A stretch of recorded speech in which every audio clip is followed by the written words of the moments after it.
I I'm already just pushed the gonna. button. Oh, We're live. We're oh, live. fuck. We're good. We're good to go. Not that anybody's viewing right now because everybody else is either on the Ralph retort or what's the other stream that's going? I don't know. There's tons of post Badgers. SPJ The discussions. Badger. Yeah, Oh Badgers. yeah, That's yeah, it. yeah. Yeah. The Badgers is going to draw in a lot of crowd, but yeah, I wanted to discuss this anyways.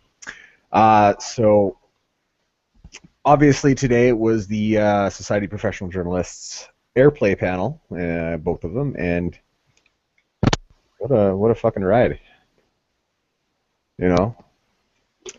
So okay, Jamie. Yeah. So you woke up early to catch this. Yeah. Probably about 6:30, 6 o'clock, something like that. It's all blur. Our time. So Yeah, our 6:30 time. a.m. and it's now 3 p.m. Yeah. See, I actually was my alarm was set for 6. I slept in, and that didn't work. Ro, are you aware you're muted? Yeah, I know. Dude. I'm eating. Oh, okay. He's being courteous. He's being courteous. Okay. I don't know if I'd use that word to describe him, but I'm Man, trying to be an my optimist. mouth is full of fucking pizza. Just leave. I'll say my piece in a minute. Fuck. That's why we need a camera of just him while he's muted in the corner, just silent eating pizza to our discussions. yeah. Why don't you do that, Ro? No. Don't Anyways, tempt him. don't tempt him. Oh no, Uh, I've got a sombrero that I bought yesterday because you get like a sombrero and then you get free tequila. Really? Well, it was buying a bottle of tequila and then you get a sombrero. Okay. That's amazing. That is rather amazing, actually. Yes. Okay, so yeah, I woke up. I was set to wake up at 6. I woke up, and then I went right back to sleep. And then at 6:50, I was out the door so fucking fast because I was going to go over to Q's place to watch on his TV there. Mhm. And so the morning was full of a lot of nodding and like, yeah, that's a really good point. That's like that kind of stuff. And then the afternoon was a little bit of yelling, a little bit of clapping, and uh, there's that one point right when like everybody got interrupted and you could hear they're evacuating the building, and I got up out of my chair and I started like, what? I didn't realize it at first because I was so used to Milo just getting interrupted every single time he spoke that I thought he was just getting interrupted again. You know what? And You know what it was is actually I'm looking at this from Koretsky's perspective here, and I think he kind of views Milo as like a young upstart, and he's just not having much patience with it. Oh, I mean, do you want to get into the second one right away? Because I don't know. Yeah, shouldn't we talk about the first one? Yeah, let's the one start that with the actually first like one. got stuff going. 'Cause I have a lot of strong opinions on how the second one was handled, but the first Yeah. one, yeah, let's go in order, I guess. Okay, all right. So let's start with the first one. So I recognized almost nobody on stage, to be honest.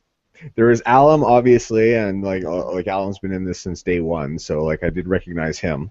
Mark Seb, I have no idea. Okay. Maybe I'm just not familiar. I had no idea who he was. Ash Shao, I was familiar with her name, but I thought she was like an anti. Yeah, well, there was all that talk about neutrals and antis coming, and I remember there was one anti that was supposed to come, and she was a writer, and like I can't remember her name, but they have like very similar like profile pictures. Like if Yeah. you look at their Twitters, and I never heard of Ash before this either. I've heard of Mark, though I've never followed him. I've just Mhm. seen the occasional tweet. I can't follow too many people, or else I get flooded. Yeah. But I mean, after watching that, even though I never heard of Ash before this, like she is awesome, Yeah, dude, absolutely I was awesome. thoroughly impressed. She made a lot of really good points. Yeah. Well, Mhm. did you guys watch stuff? Well, when they're all outside the building. Yeah, Yes. yeah. Derek's Periscope. Yeah, for Mhm. sure, for sure. Yeah, that was pretty good. That was pretty good. And she's not hard on the eyes either. So there's that. Uh, Misogynist. yeah, that's all me. Just compliments. Jeez. Compliments. Well, you give her a slap shot, wouldn't you? Yeah. All right, on stream. I'm staying On out of stream. this. On stream. There we go. Okay. Anyways, but yeah, no, and then Derek Smart, like everybody seemed to get really upset when he said gamers are unhinged, but you got to look at the context in which he was saying that, right?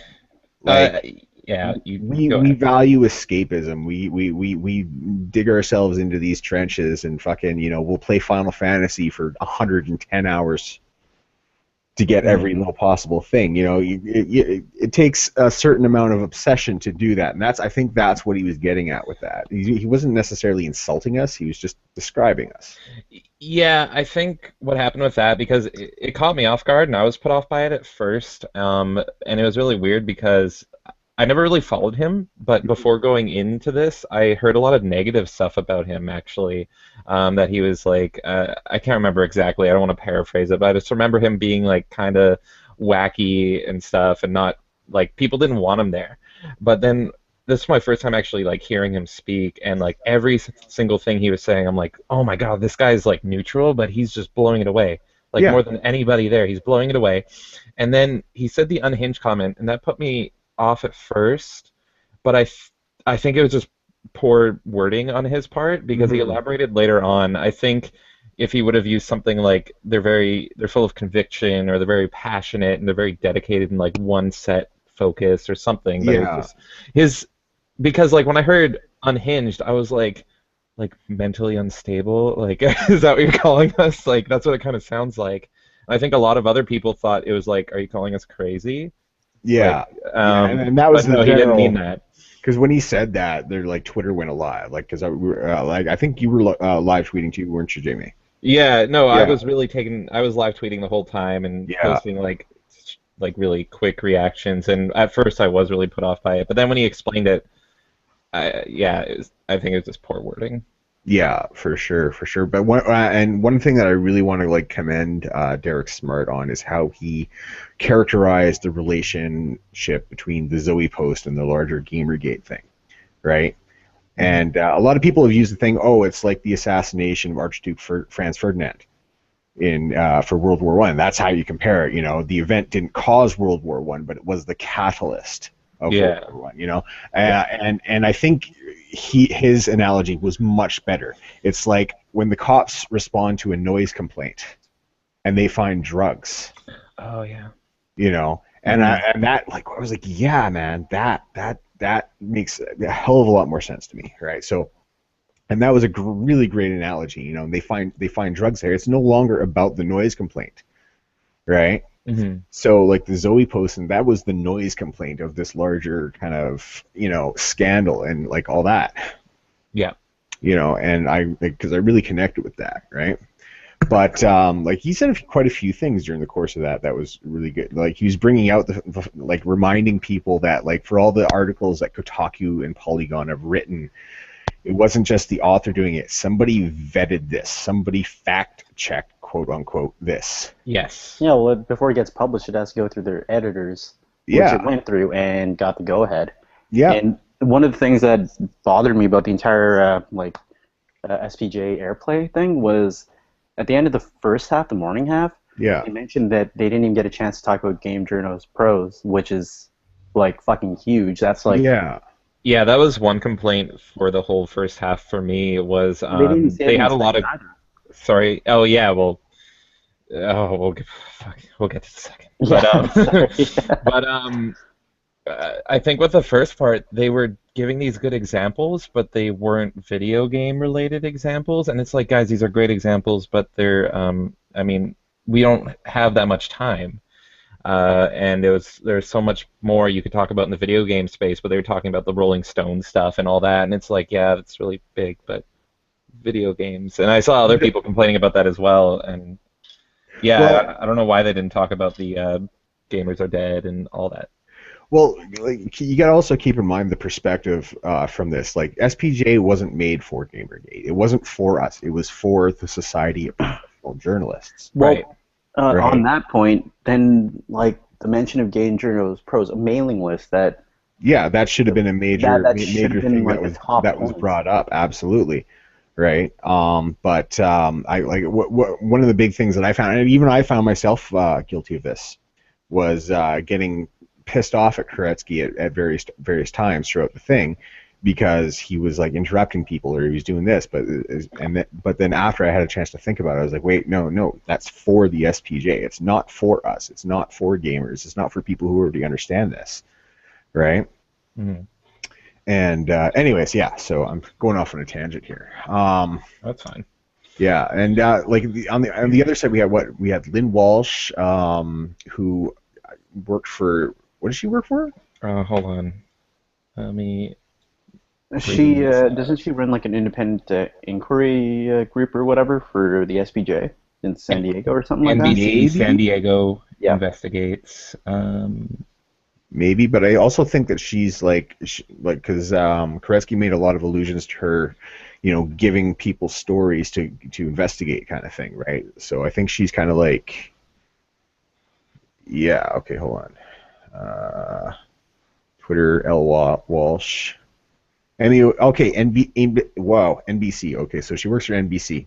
mhm. Um, and probably like passing down a lot of their stories and stuff like that, right? Okay, yeah. But she said a few things that were totally supportive of us as well. Oh, Um, fully. There was that one quote that they already made into a photo, where she said like us unearthing information and finding it out and digging it out is like totally fair game, and she thinks it's a great idea. yeah, Um, yeah. And what is it? There's one quote from her that I really liked. It's like, where did I write it? I wrote it down. If you characterize someone as a terrible person, they're going to want to defend themselves, right? mhm. And that's a lot of what the reaction to the Gamers Are Dead articles are about, right? It's just like, no, like we're not this problem class. Like, come on, like that kind of thing. Now the other guy, Ren Laforme, Yep. I think his name was. Now I have no clue who this dude is, to be honest. No, even afterwards, I couldn't really find him. I couldn't find people like linking his Twitter or anything. Yeah, Really. yeah. So like I've never heard of him. So I don't know. It just seems to me that like there could have been a much better selection of people on the even neutral to anti side. You know. Um, I would I have loved was. there to be like an actual anti on. Well, they That'd been all awesome. said yeah, no. They yeah, like they Koretsky asked so many. He asked like Steven Totillo, and they couldn't get one. There was one that was like, if you pay for me, and I think they did offer. yeah. I'm not sure, but Or, then even then they backed out. It's just. well, no. There's one guy asked for like $30,000 or whatever, right? Oh my God, yeah, I remember that. Wasn't that a Man in Black? Was it? I don't know. Was it? I don't want to throw names. Yeah. Yeah, I don't know. I think it was. Huh. I don't want to But throw names. I think it was. well, I'm thinking out loud now. I should stop. Yeah. Anyways. And it's funny too because there's one he talks about is like, well, Gawker kind of sucks, but they did do this one story really good, and he's talking about the Manti Teos. I think he's referring to the fake dead girlfriend thing for that Oh, football okay. player. Yeah, he had like a fake dead girlfriend, right? Hmm. But Who's on that? Gawk, what's that? Who's that? Fake dead girlfriend. Yeah, American football player. I don't follow football, so I'm not too familiar with the guy. As soon as it's sports, I stop paying attention, to be honest. Yeah, I mean, So, yeah.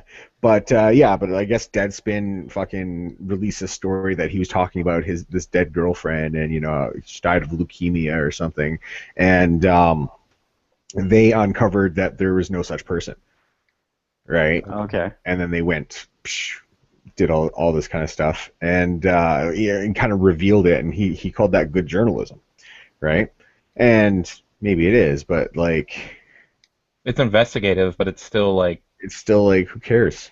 yeah, it's still damaging to that guy's reputation. And I don't know the full story. I don't know if he did anything wrong. Oh yeah, I'm not 100% familiar. But if he didn't, like, Yeah, if he's exactly. just saying that he has a girlfriend that doesn't really exist, then Yeah, That's yeah, kind of messed up. yeah.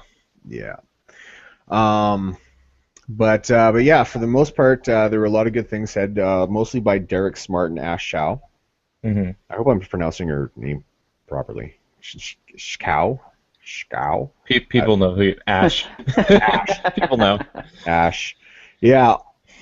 Mostly between them, Alan Bakari had a few really good points. But you know what? My favorite part during the first part was when Game Diviner stood up. Oh my God, yes. Yes, That blew me away. that was awesome. He Who? stood up and he's just like, they attack people, they go after people, you Hmm. know, like this has to, like, yeah, no, it was just, oh, what was, I can't even remember what the actual quote, but I was like, I clapped. I was like, yes, no jazz hands in this house.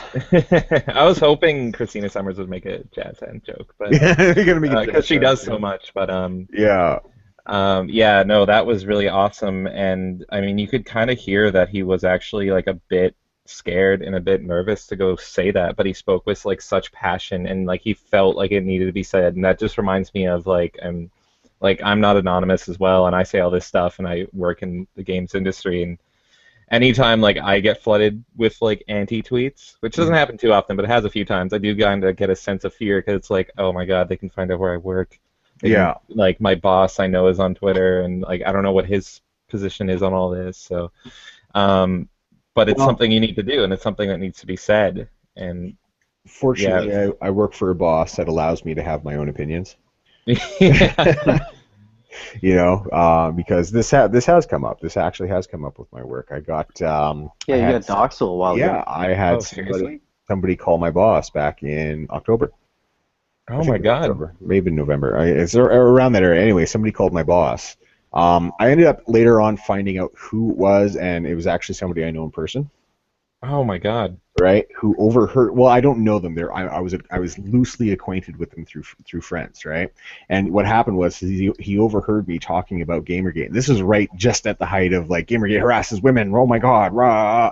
Okay, so like October, November kind So of. he was under that understanding. Anyways, I found out who it was. I confronted him about it. We actually had a conversation about it because my boss was like, he actually looked at all my YouTube videos and he was just like, hey, okay, so this wasted about an hour of my time because at the time I had like 3 or 4 videos. I didn't have very much, right?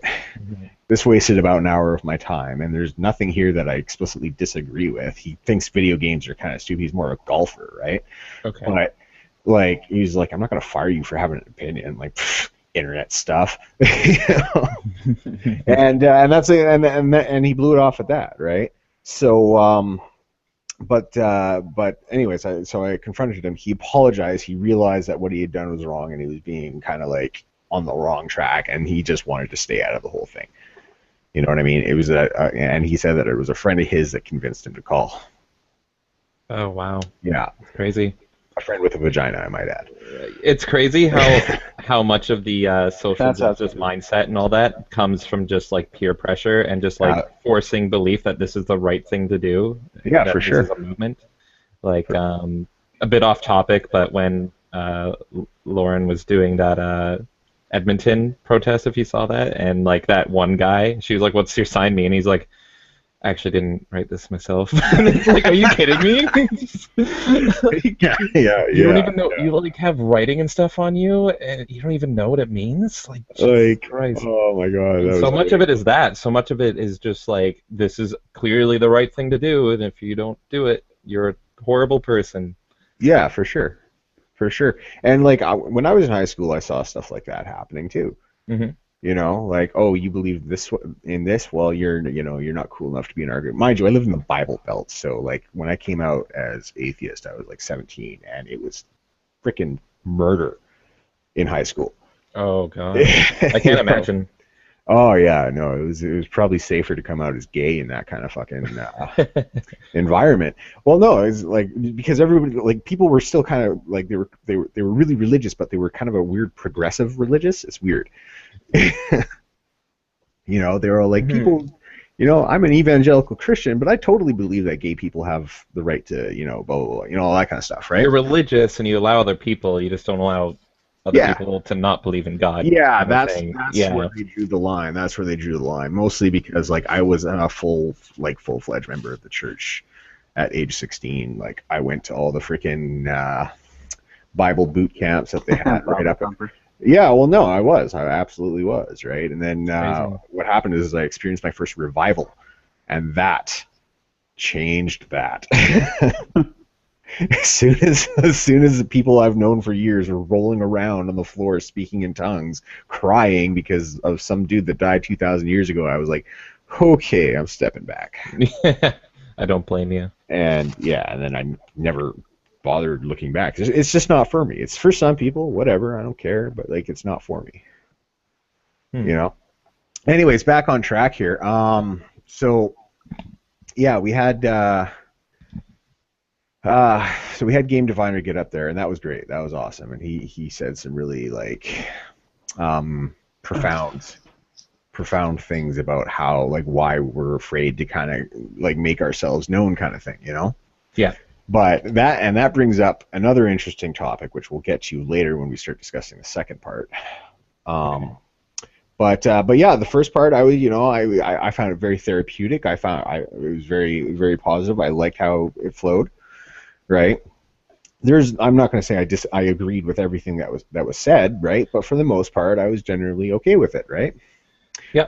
I was even tweeting. I'm just like, the first part was therapeutic. This next one's going to be cathartic, you know. Hmm. And oh boy, Yeah. I actually did not expect him to come in with, well, we got a bomb threat. Yeah, I assumed there would be one, but it was just like that was the first kind of like, oh God, something bad's coming. And Yeah. but yeah, I agree with you that the first one overall was like really good, and a lot of people had low expectations, and I felt like a lot of other people felt this way, where it's like this is gonna be like a gong show, and It's then they going to saw be the first disaster. one, and it was actually really good. Like everything went really smoothly, and for me personally, going into the second one, I'm like, okay, now I have huge expectations for this one. Yeah, And and this was the Gong Show. Yeah, that was the I agree Gong with you Show. on that. Yeah. Yeah, the second one definitely was the Gong Show because like I was screaming at the screen, I was laughing, I was clapping, you know. I still, you know what, if you ever get that GIF of Christina Hoff Sommers having furries explained to her, Yeah, because I missed that. I was looking at Twitter just and yeah, I didn't It get to was see pretty it. funny. yeah, you can see the body language because you got Her both. eyes just opened up. Oh yeah, you got both Kathy and Milo like moving their hands around trying to explain it, and then all of a sudden you just see your hands shoot up in the air like too much information. It was so great. I was laughing so hard. It was awesome. Oh Um, my God. but then you got like, and then you got to see like the combative side of Koretsky. You know, um, Yeah. where he was like now like I actually felt really bad for Kathy. You know what I mean? Because Yes. she got Yes. interrupted like on her opening statement. Yeah. And it's Well, just that's when everything went downhill, yeah. because they all did their introductions, and this was my biggest problem. And I'm sorry, but first off, like for Koretsky, it's like I'm so happy he did this. I'm so happy all the time he put in, but I thought he was an awful mediator, if you want to call it that. And I think he's yeah, I'd agree with that. I think he's a little bit maybe not as socially savvy as he thinks he is. But he opened up with saying that Gamergate had a problem that this wasn't more like focused, and then he's like, "Well, you're gonna hate this one because it has no script." And I'm like, "Okay, I'm fine with that." But Hmm. then, as soon like 10 minutes after he says there's no script, that's when he's like, "No, we're not allowed to talk about this. We're not talking about this. Yeah, We're not talking." And I'm like, "What happened to no script? You should yeah, just let these people go." Like yeah. that's the exact opposite. Well, Let what them. I got from that was him trying to keep the discussion towards more mainstream journalism, discussions on that. Yeah, Like and he did that's explain himself that way too. yeah, that's what I got from that. Like, I fuck, there was like a lot of the times he interrupted. It was like really fucking twat. But I understand where he was going with it. I don't agree with a lot of the times he interrupted people, but Yeah. yeah, I get it for the most part. Well, he also had a very kind of lecturing, like "I know better than you" tone to him. I guess I don't know. Like Yeah. that's the best way for me to describe it. But like at the same time, though, I understand where Koretsky's coming from. I understand where he's coming from. This is not an event for Gamergate. It is an event for the SPJ. You know? Yeah, I kind of get what he was trying to do. Yeah. He just did it really, really, really poorly. And I think he did it with a lack of understanding about what Milo and Kathy and Christina were getting at with the overall, like, you can't separate the whole social justice warrior culture from this situation. I also kind of expected more of him at this point because it's not like this is his first time actually speaking to anybody. He's been in like several hours of streams with Gamergate and Oh, with Stragon Alec and Campbell and yeah. yeah, like there's a stream that's like 7 hours long and he's in the whole thing and it's like you think you Hmm. would kind of know how to handle these better by this point. Yeah, Like, but at the same time, I can't have any hard feelings against the guy for all the time he did put into it. yeah, I just think he ruined his own show in the second half. Like, I mean, the bomb threat overall, when everyone got evacuated, was the worst part. But I think if he would have just let them speak, maybe cut them off if they're going on too long, and then go to the journalists and be like, okay, is there anything you can respond to that? And if they were like, no, that doesn't help us at all, then he's like, okay, guys, see, you need to be more clear. But like, he would just interrupt them immediately. Like Milo was interrupted every sentence. Yeah, Summers barely spoke. Yeah. Kathy was interrupted every single time as well. yeah, he was referring a lot to Lynn Walsh. Mhm. Right, and it was actually, what was really cool about Derek during that point was he was keeping Koretsky in line. Oh my God, it was That was brilliant. awesome. I saw so many people say, how about Koretsky and Derek swap places? Yeah, Because Derek was doing a way better job at his job than he was, and clearly Koretsky has a bias or something. Like he's wanting to understand something. He was it shouldn't you be that the made mediator. that tweet? Which one? That I they should swap. retweeted. Sorry. Okay, they should swap places because you made a tweet earlier. Q pointed it out to me. I'm like, yeah, I forget what it was though. Sorry. I don't know. My favorite tweet that I did was when I was like, it was in the middle of that, and I said something like, here's the summary of part two so far, and it's like Gamergate 5%, journalist 1%, and then 94% Koretsky bitching about everything, and then Yeah, also Milo is fabulous because it's like yeah, but yeah, no, I think I retweeted that one, and I saw Shu talking about it as well, and you could tell that she didn't know who he was beforehand, but she was yeah, watching it, yeah, and she recognized that he was being a complete asshole. As you saw, Derek did as well, and yeah, I don't know. It was just yeah. so. Well, I'll agree that he's being an asshole. Uh, Hmm. Unfortunately, that doesn't necessarily make him wrong in his points, though.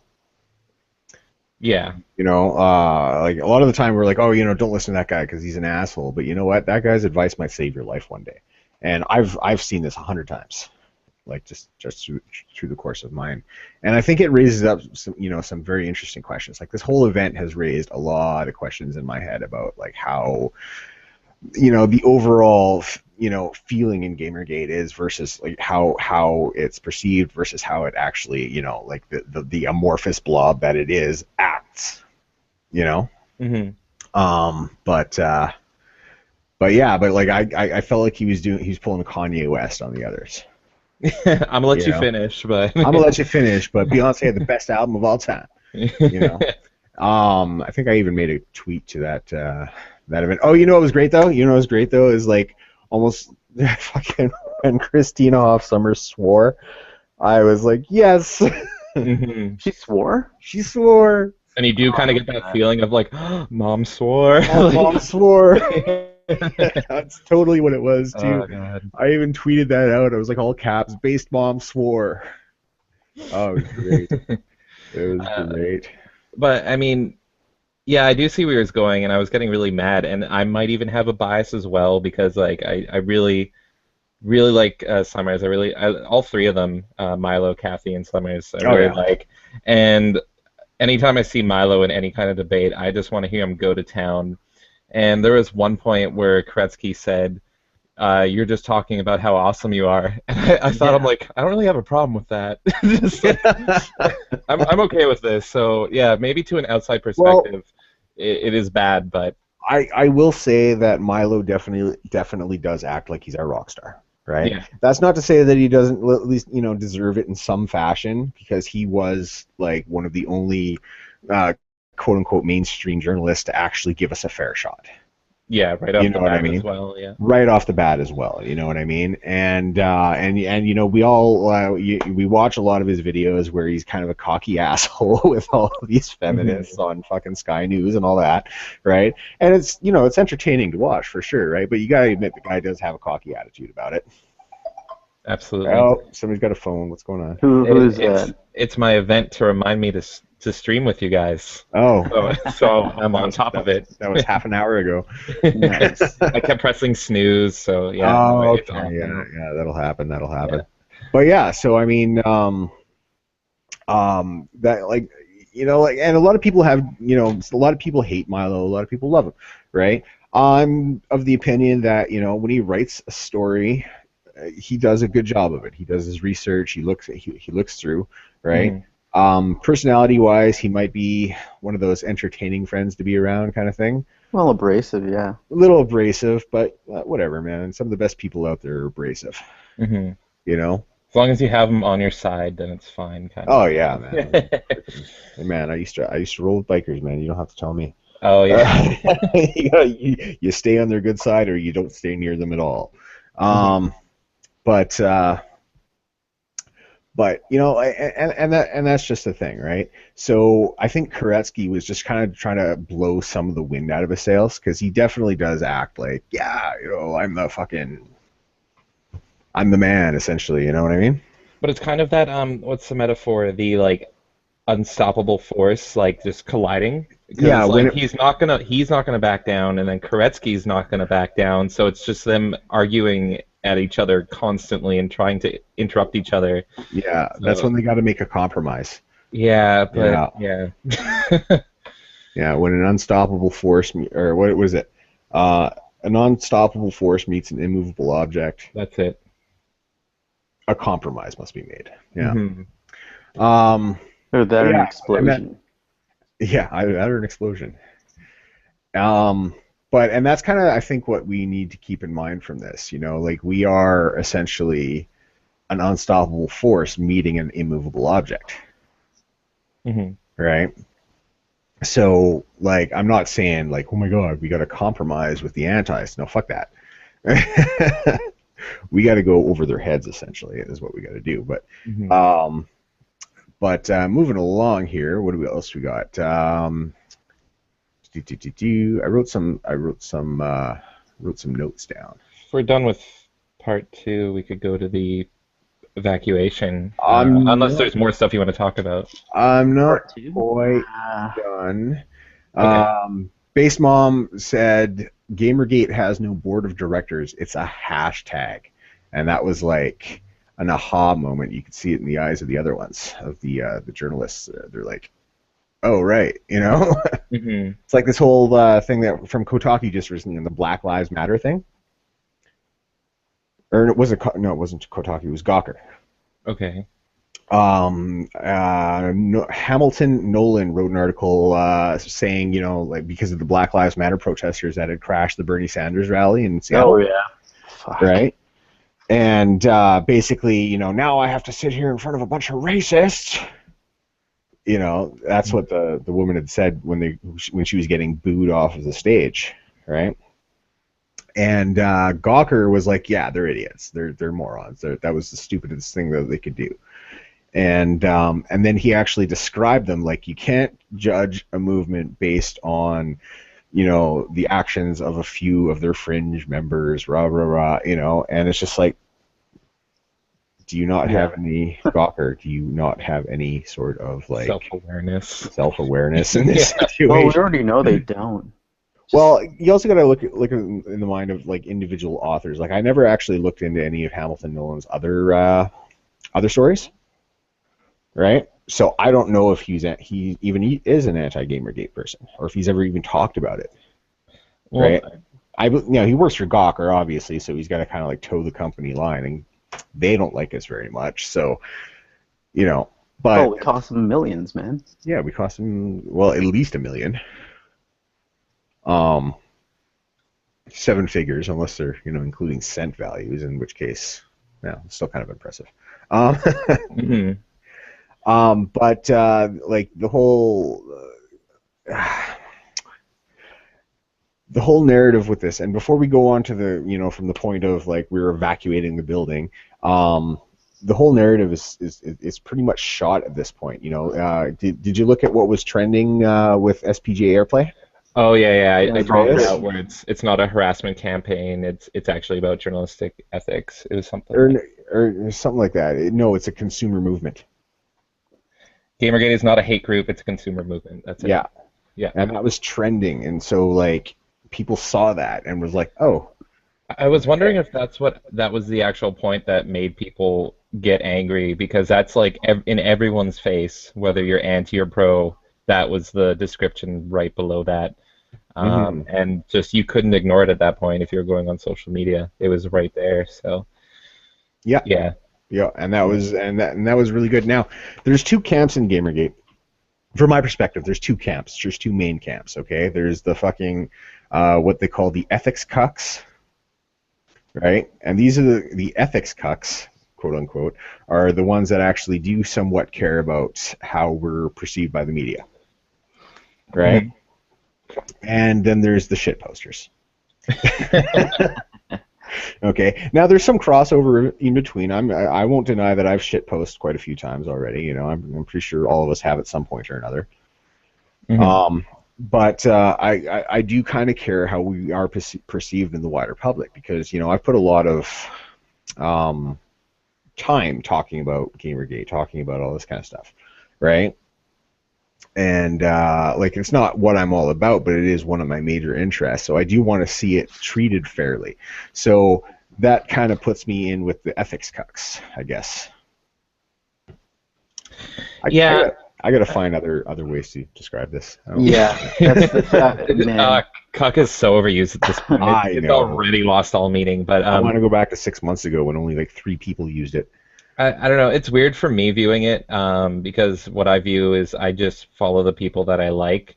So Hmm. anytime I see someone complaining about drama, I don't really see it. I don't follow the people I dislike, but I do. There's people that definitely just don't give a shit, and they're just there to pretty much own people no matter what. And then there's those that want to have a good reputation.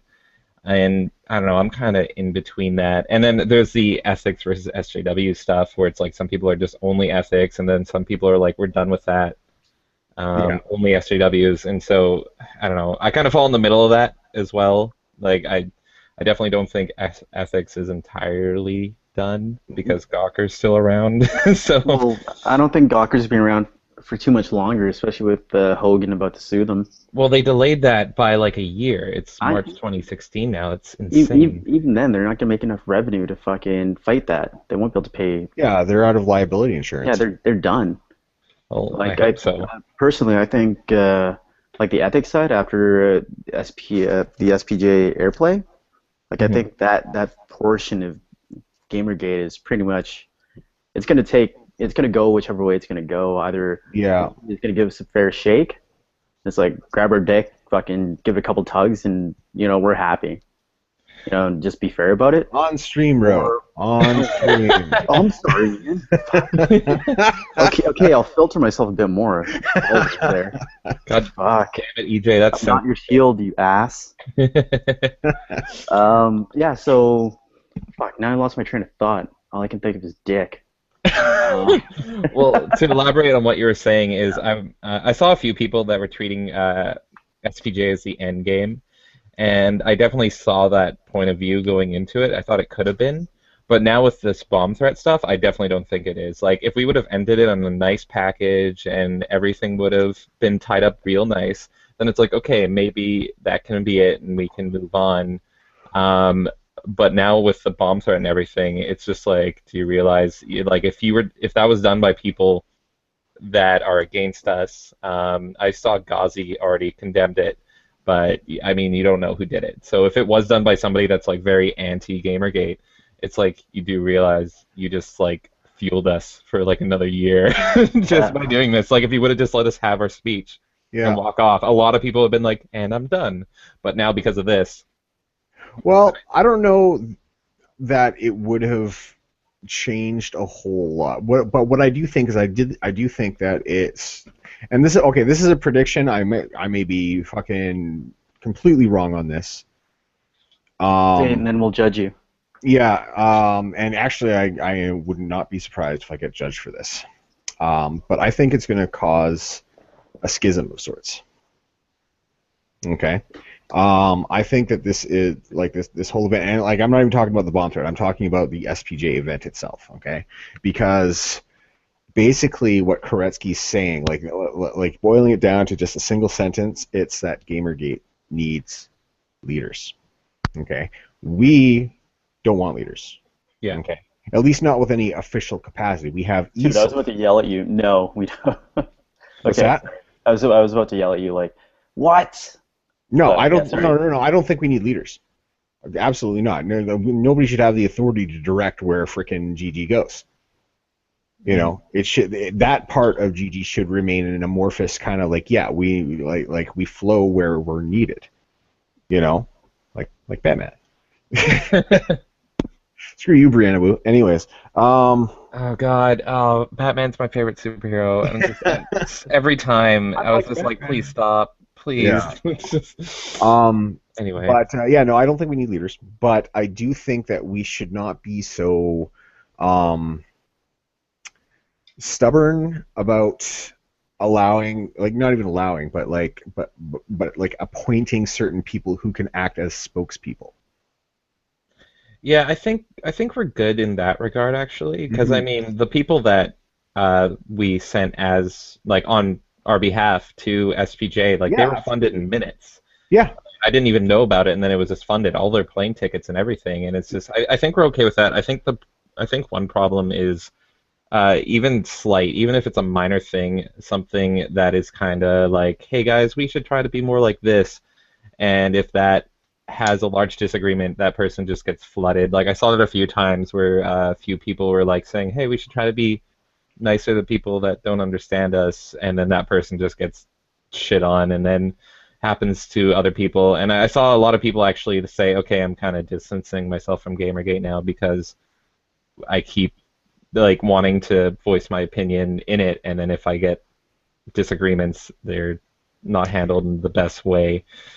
Yeah, So but I think being open to suggestions, pretty much, being more open to suggestions within Gamergate, I think would be well, I think something. what it is the people that really object to certain, like I have my ideas on where GG should go. Okay, you have your ideas on where GG should go, Yeah, but our individual ideas don't matter. It's the mass yeah, essentially, right, that decides where it ultimately goes. And the more support there is from the mass, the more it's going to go that direction, right? But yeah. what I do see is, a lot of spurging out in terms of a very small minority being very loud about where they should go. Like I see, just prior to the meetups, there was a huge group of people that were all like, no, don't do meetups. Meetups are a stupid idea. Right, yeah. It's just going to turn into another project channelology. And I think a lot of these people were kind of like the Channer Gamergate, if that makes any sense. Yeah, I know what you mean by The that. people from the Chans, you know what I mean? And no hate on the people from Chans whatsoever, but like a lot of them are really stubborn in how they, you know, view where the movement should go. Whereas people that came from Gamergate from Reddit or from Twitter, they have a slightly different take on it because they are not essentially part of Chan culture, so they can't really see their point of view. And it's been said a million times, but it makes it so difficult with 140 characters. Like Oh yeah, you can never be like, I get what you're saying, but I disagree because like that's half of that, maybe even three quarters. So you have to be like, screw you, it's this. You can't. You have to speak with conviction. Like it's not going to work with yeah, Twitter, unfortunately. So yeah. that's No, no. that's nothing really you can do about that. Unfortunately, not. Like we gotta kind of just go where the mask goes. But like at the very end of the stream, like after the bomb threat, after they all had to leave, and when they came back, right, there was a little 10-minute segment. Now you listened to it just before the start of the stream, right? Yep. Yeah, yeah. So Koretsky came back and he basically thanked John Smith, not his real name, who's an ardent GG supporter, who's actually the guy who contacted Koretsky in the first place and said, "Hey, you should do this," Hmm. right? And he did all the sound stuff, and like I got nothing against the guy, and Oliver Campbell, I guess, did a stream just to vet him, right? and what one of the things that Koretsky suggested is like maybe you guys should think about like making a list of people that are willing to talk to media about GG, but that brings up a whole slew of new problems. Like how do you make sure that these people are vetted by the group? You know, Hmm. You can't really do it. you can and you can't. It's very complicated. It's a complicated process, is Well, what it they is. they explained how they usually vet people before they publish their pieces, right? Yeah. So they have like a sit down or phone call with them, Mhm. and then Or the Skype journalist, chat or whatever. Yeah. yeah, then the editor, like they're the ones that know who they are. Like Mhm. when they present the person, it's just their like online tag, and it's basically built on trust between like the media outlet and the viewers, right? I am willing to, and this is just me here. I am willing to sit down with a journalist. Eat lunch, talk over Skype. I don't want to do email, to be honest, because you're operating at like 2% communication with emails. It's just text. You can't get the intonations in someone's voice. You can't see the look in their eyes and see if they're genuine about or if they're passionate about what they're talking about. You can't get any of that through email. Yeah. I am willing to do that. No problem. I will show them my ID, give them my real identity, right? Mm-hmm. And put my name behind what I'm standing for here, right? Yeah. Because it's been said, and you know what? It's been said a billion fucking times, and it'll probably be said a billion more times, is that, yes, obviously, I do not condone harassment of any kind. It's been said so often that it literally makes my eyes roll into the back of my head when I hear someone explaining it now. Yeah. Or The when problem is the opposite side has a very broad definition of what harassment is. To Oh, the yeah. point where disagreeing with the opposite sex is harassment. Not even the opposite sex, disagreeing with the ideology, you know what I mean? Yeah. Oh, yeah. Bonus points if it's the opposite sex, though. Making a character that the masses deem offensive, Joss Whedon. Do you remember when they released all those like body positive video game characters, and they released Lara Croft? Was that the one with Cortana, Lara Croft? Yeah, that's the one. That's the one. Yeah, that drove me nuts. It was just like, okay, if you actually look at Lara Croft, the character, okay, she is a wall climber. She can do backflips. She can do all sorts of stuff. She has like freaking Body karate. It's called body karate. Body karate. There's a good way to put it. Okay, how the hell is she gonna make a fucking 7-foot jump like that? Yeah, and I mean, even neutrals were criticizing that because it was absurd that these characters, and I'm a huge Mortal Kombat fan, and they made Sonya Blade fat, and it's like, she's military. She's a military combatant. Like, are you kidding me? Of course she would be fit. Bad examples. And even Cortana, which is probably like the most realistic one, it's like, why would somebody program a character to look like chubby? Like, I just like an AI program that's based on a real person, a real person in that world. Yeah. And the what was it? The Grand Theft Auto 5 girl, like who's like on the cover art. I don't think I've ever run into her in the game. No. Oh yeah, isn't she the one that's like the actress? Is it the actress that you have to chase? Yeah, that runs into the tree. But you catch her having sex or whatever. She's based on a real model. Like in real life, they based her whole body on a model. And okay. So did you say something, Ro? Oh, I think so. You can't remember what. Okay. But you can't say that's like body shaming that the Grand Theft Auto character is not chubby because that's based on a real person. And I know that because when Lindsay Lohan was trying to sue them because it looked like her, that was their main proof. It's like, actually, it's her. Yeah. And it looks identical to her, and we paid her money. Yeah. It's this person. If they're having such big issues with that, like, then someone, I might even do it myself and just redesign all the male characters into like a plus 50-pound version of them. I want to see a video of Master Chief trying to get into his armor, but his fat's just squeezing out through the sides. Do it. Oh, yeah, God. I think I might. Do it. We'll send it to the hashtag and it'll go viral. Oh yeah. I don't know. It drives me nuts, like inconsistencies in like plot, especially with characters I love, because I love Halo as well. And it's just like, but John would never do that to himself, and he's genetically engineered, and it's just like it boggles my mind. I want to see Kratos with a beer gut. That'd be good. Well, he drinks a lot. Fuck. I'll have my revenge after I finish this sandwich.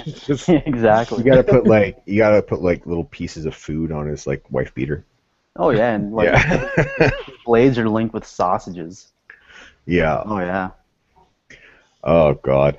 But yeah, no. So so it was kind of funny when the stream started. It's just like, hey, well, we got a bomb threat. Does anybody want to leave? No, didn't think so. Okay, let's continue. And Yeah. then right at the end, like he stops mid conversation, and then all you hear in the background is we're evacuating the building, and I'm like, fuck, Hmm. fuck. I thought it was just Milo getting interrupted again because it was while he was Yeah. speaking, and I thought it was someone Yeah, interrupting him, and it was like, oh shit, everyone's leaving. yeah, yeah. And that's like honestly, that's what I thought at first too, because there was a bunch of interruptions happening back and forth there, right? Hmm. But like, props to Derek Smart for like keeping Koretsky in line though. Like he was calling Koretsky out a few times, and it's just like, oh shit. As soon as Oh. Koretsky realized that he's getting called out on both sides, he was like, okay, gotta change my how I'm approaching this here. I You almost know, forgot that woman that called out, like when he kept interrupting Kathy Young, stop and interrupting her, and he gave a it was like, let her finish. I was yeah, like, I was clapping so hard. Just yeah, yeah. I'm pretty sure I was too, actually. You know, um, but yeah, and then like we're like scrambling, like what's going on, what's happening, and then we went on Sargon's stream after that. Right? okay. We hopped right onto Sargon's stream, and it was just as Sargon had discovered Derek Smart's live stream from his phone. Hmm. Right, so we watched that for like freaking hour. Hmm. Basically, the cops just kept telling him to move further down the street, and people started, yeah, hanging out on an abandoned property, I guess. Yeah. Yeah, In front of an that was abandoned house. that was so awesome of Derek to do that as well because like he's wasting his like possible data and his battery and everything just to show people what's going on because for me it was like all of a sudden the stream just stopped and it was like and silence and it was just cut out and I was like what the fuck's going on and I don't know that was just really awesome of him to do. Um, but yeah, I know like they're pointing out the drone. There's like a drone flying overhead. Yeah, that was hilarious. They're like, it's a drone, and okay, you know what was really interesting though, right? There was a post on Gauzy earlier today in which somebody claimed to be a volunteer for the SPJ, Hmm. right? Posting Yeah, I on remember you Gauzy. telling me that. And then they said there was a guy in a Meninist shirt. And this was before, the bomb threat. This is like during the morning that I saw this quote from Ghazi, right? Um, Jessica says hi, Jamie. Oh, okay, you got it. I got it. I got You it got it. covered. You got it. Okay. Um, anyways, yeah. So and he said, oh, there's a guy in a Meninist shirt here, blah blah blah, blah, and they're freaking out about, I guess, Meninists. I don't think they get the joke with Meninists, to be honest. Um, But I was rolling my eyes. I'm like, yeah, it's just somebody full of shit. But then later on, during the live stream, there was totally a guy there wearing a Meninist shirt. Yeah, a red one, a red shirt. That's Yeah, nice. yeah, yeah. It was Shorter, totally, like probably like 5'4", 5'6", pudgy. yeah. Yeah. What's that? What? Say that again. Sorry, I Oh missed no, I that was just part. describing the guy. Oh, Brown okay. hair, short, like probably 5'4", 5'6", pudgy, red shirt. Said Meninist. He said Meninist. Yeah, yeah. Oh, I don't know. All I caught was a Meninist shirt.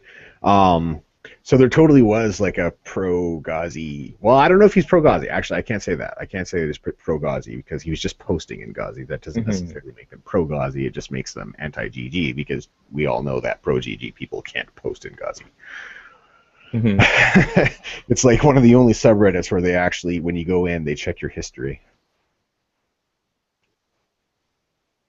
And yeah, no, I've never posted on Ghazi just because I'm okay. I read it every now and then just to kind of check my own knowledge and everything, just to make sure everything there is still crazy. And I just look at it and it's like, yep, still messed up over here. Yeah. Oh man, I should start doing the whole Reddit thing. I'm Reddit. checking it out. I never Uh, got into Reddit myself. I don't know, it's too vast for me. I prefer Twitter just because I can follow what I want to follow and it's just right there in my face. Whereas yeah. Reddit is just so vast. Reddit's really topic oriented, is what it is. Reddit is very topic oriented, and Twitter is very people oriented. Yeah. You're following the interests of a particular person, whereas with Reddit, you subscribe to a subreddit that's like based on, you know, um, like not safe for work, black tears. Oh Yeah, God, not guys, back to this. don't do. Why are we talking Only, about the Black Tears thing I'll again? only go there if you want to see what the hell I'm talking about. But we will not mention that. We just did. Go look it up. It's great. It's great. It's great. It's not what you'd expect at all. Anyways, but yeah, it's very topic oriented, and Twitter is very people like following people and following personalities, I should say. You know, but yeah, no, and then it was kind of cool during like the live stream after the fact that you caught little like you could see Karen Strawn like Mhm. ever so briefly, and then Ash she got a hold of the camera for a bit, and she was live streaming for a bit, and you could see like, oh look, there's Alan Beccari, oh look, there's Milo and Christina, Kathy Young showed up, and she looked like she was boiling, like she Yeah, looked I felt so so bad for the older people there because it's freaking Florida, well. and they're forced out of here. And sorry, go on. Sorry, Q was saying that he wanted to actually give them an emergency water shipment. Well, I Like saw people actually doing that. Like Oliver was on top of that, and he was like delivering water, and a ton of them just went and grabbed water for everybody, which was really awesome. yeah, Really so that was hateful pretty good. community, just going and getting water for everybody as soon as they're out of a building. Yeah, like it's hot out there. They need water, you know. And it's but that's just the thing. Like how much have we given to charity? And I'm not talking about just like people associated with Gamergate. I'm talking about how much is Gamergate itself actually given to charity that Yeah, we can take credit for. At least tens of thousands of dollars. You know when you what I look mean? at it like really bluntly, it's like anti has tried to tear so many things down, and they try to Right. stop things. Whereas pro is like we're supporting games that we We're like, and we're building supporting things developers up. we like, and Yeah, charities and and that's just it. people. Well, And that's that's what. that's the main difference between a pro and an anti. Like most of the pro gamergators have like skills and they've actually done shit. We're All creative the antis, types. yeah, exactly. The creative types. All the antis are just fuck. I don't even know how to describe them. I don't know. Well, They're the whole thing, critics. like anti, is based on hating something, and that's all it is. Is just like we disagree with this, and we just hate everything they stand for, and that Yeah, shows. Like they never say like, oh, this thing's great. I love this thing. And like the one time they did, like when Anita was liking Swords and Sorcery, it showed they never played games because the sales didn't go up at all for that game, Yep. which Yeah, I that's thought, hilarious. that was so awesome. Um, but yeah, no, I think it was Quinn was talking on Twitter about it, where he yeah, was too. Yeah, Q, sorry, yeah. and he was saying how it really felt like you were there with them, and thanks to that Periscope, and that was really cool, and seeing the whole aftermath of that, and uh, uh, yeah, that was crazy. And afterwards, like once they realized that they weren't gonna have time, they actually did like Koretsky got everyone together and was like, "Screw it, let's just do it outside and let's talk outside in this abandoned building." Yeah. Yeah. And I saw like vines of it, like 7 seconds, maybe 20 seconds tops of like them talking, and I saw one video, but I couldn't really hear it of like Oliver and Koretsky like burying the hatchet, and they like shook hands or something like that, which is Okay, well that's cool. That's cool. yeah, Right. I and think there's a lot there's a lot of miscommunication. There's a lot of mistrust and miscommunication and shit that happens, and it's understandable why, mhm. right? But I think it's important to get the fuck over it. Yeah, You know? absolutely. And Yeah. we have before. I mean, if you remember, like the King of Pole Monday mat fights, like there was like drama Yeah. every Oh, with day. IA and Look all at them. Yeah, That's hilarious. Ian Miles Strong. yeah, absolutely. And Ian I Miles love that they Strong, brought right him up there. in the first debate. They actually He brought him was up as like a good example of how to rectify mistakes. absolutely. I think the guy's done more than enough to fucking prove that he apologized. He said, "I'm sorry for mischaracterizing gamers. I'm Yeah, sorry for being part of that." He updated his ethics policy, and you can see just in his general attitude now that he's not baiting, he's not fucking doing any of the stuff. And yeah, so, like, even if, like, and I swear to God, a lot of people may be so anti-Gawker right now that they'll disagree with me here, but even if Gawker were to come around and actually say, yeah, hey, we're going to update our ethics policy, and we're going to apologize, and we're going to stick to our guns on this, and they proved it, I'd be okay. Oh no, yeah. fuck that. I wouldn't be okay with them. Fucking I let would them be burn. too, but they wouldn't because like if you watch I don't Sargon's believe it for video a on it. second they will, yeah, their but whole mission is pretty much being the jerks of the internet. yeah, Like what's his name, the owner of the company, like that's his Getting, thing. Yeah, Nick Getting. it's literally just about being a jerk and like going where other journalists won't go. Yeah. So they would never. It's like, yeah, I would, but they just won't. There's no way. So Yeah, but like, and that's just the I mean, like the crux of it is that it's two groups of people that disagree with each other. One of them definitely, like, I'm biased, obviously, I'm part of Gamergate, but like I see one of them's definitely a lot more mean about it. mhm. Whereas, like with my side, with a lot of the quote unquote harassment, it's just shit posting. It's not even fucking it's like op post lewds, where they go in and they just fill hashtags with like gay porn and shit like that. And they They're do having that because they're so sex negative as well. Like yeah, if they're my Yeah. opposition was just filling my feed with porn, it's like, all right, great. Just no, zing. Saved. I had TweetDeck open one morning at work. My boss came in and Mercedes Carrera had just retweeted some of her stills Yeah, from from a bunch of the screenshots from the movie she did, and he's like, "Are you? What is this?" And I had to actually sit there for about 10 minutes explaining, like, "No, I didn't go looking for it. It appears on the stream." And then he actually like scrolled through most of it, and thank God most of it did not have weird anime porn on it. But mhm. yeah, like, I could just imagine that. It's like, why does this animated girl have a penis? And what is that thing that she's putting it into? It's, I don't know, it's the internet. That's how you explain the internet to people. This is the internet, Mm. you know. And and it's kind of funny how that works, right? But at the same time, like, I don't think there's anything malicious about that. They're just shit posting. They're having a laugh at, sometimes it's someone else's expense, sure, but like it's not anything new. It's not anything fucking that hasn't been done before. It's just taking a new form, and Yeah. people are having a hard time getting used to that.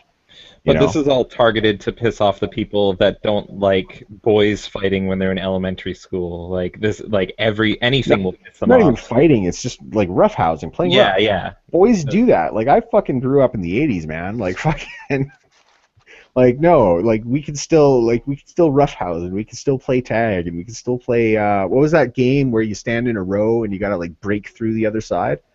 Oh, Red I remember Oh, that. Red Rover. Robin, Red Rover, Red Yeah. Rover. Yeah, Red Rover, Red Rover. We call whoever over, right? Mm. Like, and you can't play that in school anymore. At Remember least not. dodgeball? I love that. Dodgeball was so much fun, I just hated right? like I don't know, like we didn't use the foamy balls. We used like those rubber ones that were filled with Yeah, the air. big red ones with Yeah, the weird tread pattern the on it. black Yeah, eye. yeah, and it could, and you know what? It could happen, but it didn't matter when you were a kid. Yeah, sure, you got knocked in the head. Oh wow, it hurts. You get over it in a couple of minutes, and then you get right back in the game. It was so much like I loved that game when I was a kid. Did you guys ever play Doctor Dodgeball? Doctor Dodgeball. Yeah, that was popular in my elementary school, and it was so awesome. It was just two people on each team were like a healer, and if you Oh got yeah, yeah, yeah. yeah, if you got hit, if you're one of the attackers, you got hit, you just fall down, and then the healers come in and like drag you back to their square, and it like reses you. Oh, It was Yeah, nice. it's like like a World of respawn. Warcraft before World of Warcraft. It was great. It was so much fun. They need to introduce that in LARPing or something. That'd be hilarious. LARPing Dodgeball. Oh, I'd love it. I'd play it. It'd be great. Yeah. Anyways, yeah, no. So it was like I don't know. It was, and yeah. So it's not just fighting. They're not just after the fucking boys fighting. Yeah, I would step in if a couple of boys were actually like full on like punching each other in the Oh head. yeah, Yeah, yeah. step the fuck in. But if they're playing around, play wrestling, whatever, you know what I mean? Yeah, boys get hurt. It toughens them up. Hmm. You know what I mean? I Yeah. mean, I went through a lot of my childhood being afraid of being like scraped or hurt or stung by a bee, and I missed out on a lot of shit because of that, right? And then all of a sudden, in my 20s, I'm the bouncer at a bar, and I'm getting in fights, but I'm doing this from the perspective of like trying to protect people, you know, trying to make sure that the patrons of the bar that I work at are well taken care of, that they're having fun, that they're, you know, that they're not in harm's way, kind of thing. And as a result of that, I had to get rough a couple times, right? Mm-hmm. And if I had had a better childhood experience of like playing rough and stuff like that, and like I did get to play dodgeball, and I did get to play Red Rover and all those games that require physical contact, right? And these days it's gone. We're breeding a generation of weak people. Yeah, You I, know? I I fully prefer. agree with you. I'm not gonna say weak. I'm gonna say sheltered. Sheltered, yeah, that's probably a better way to put it.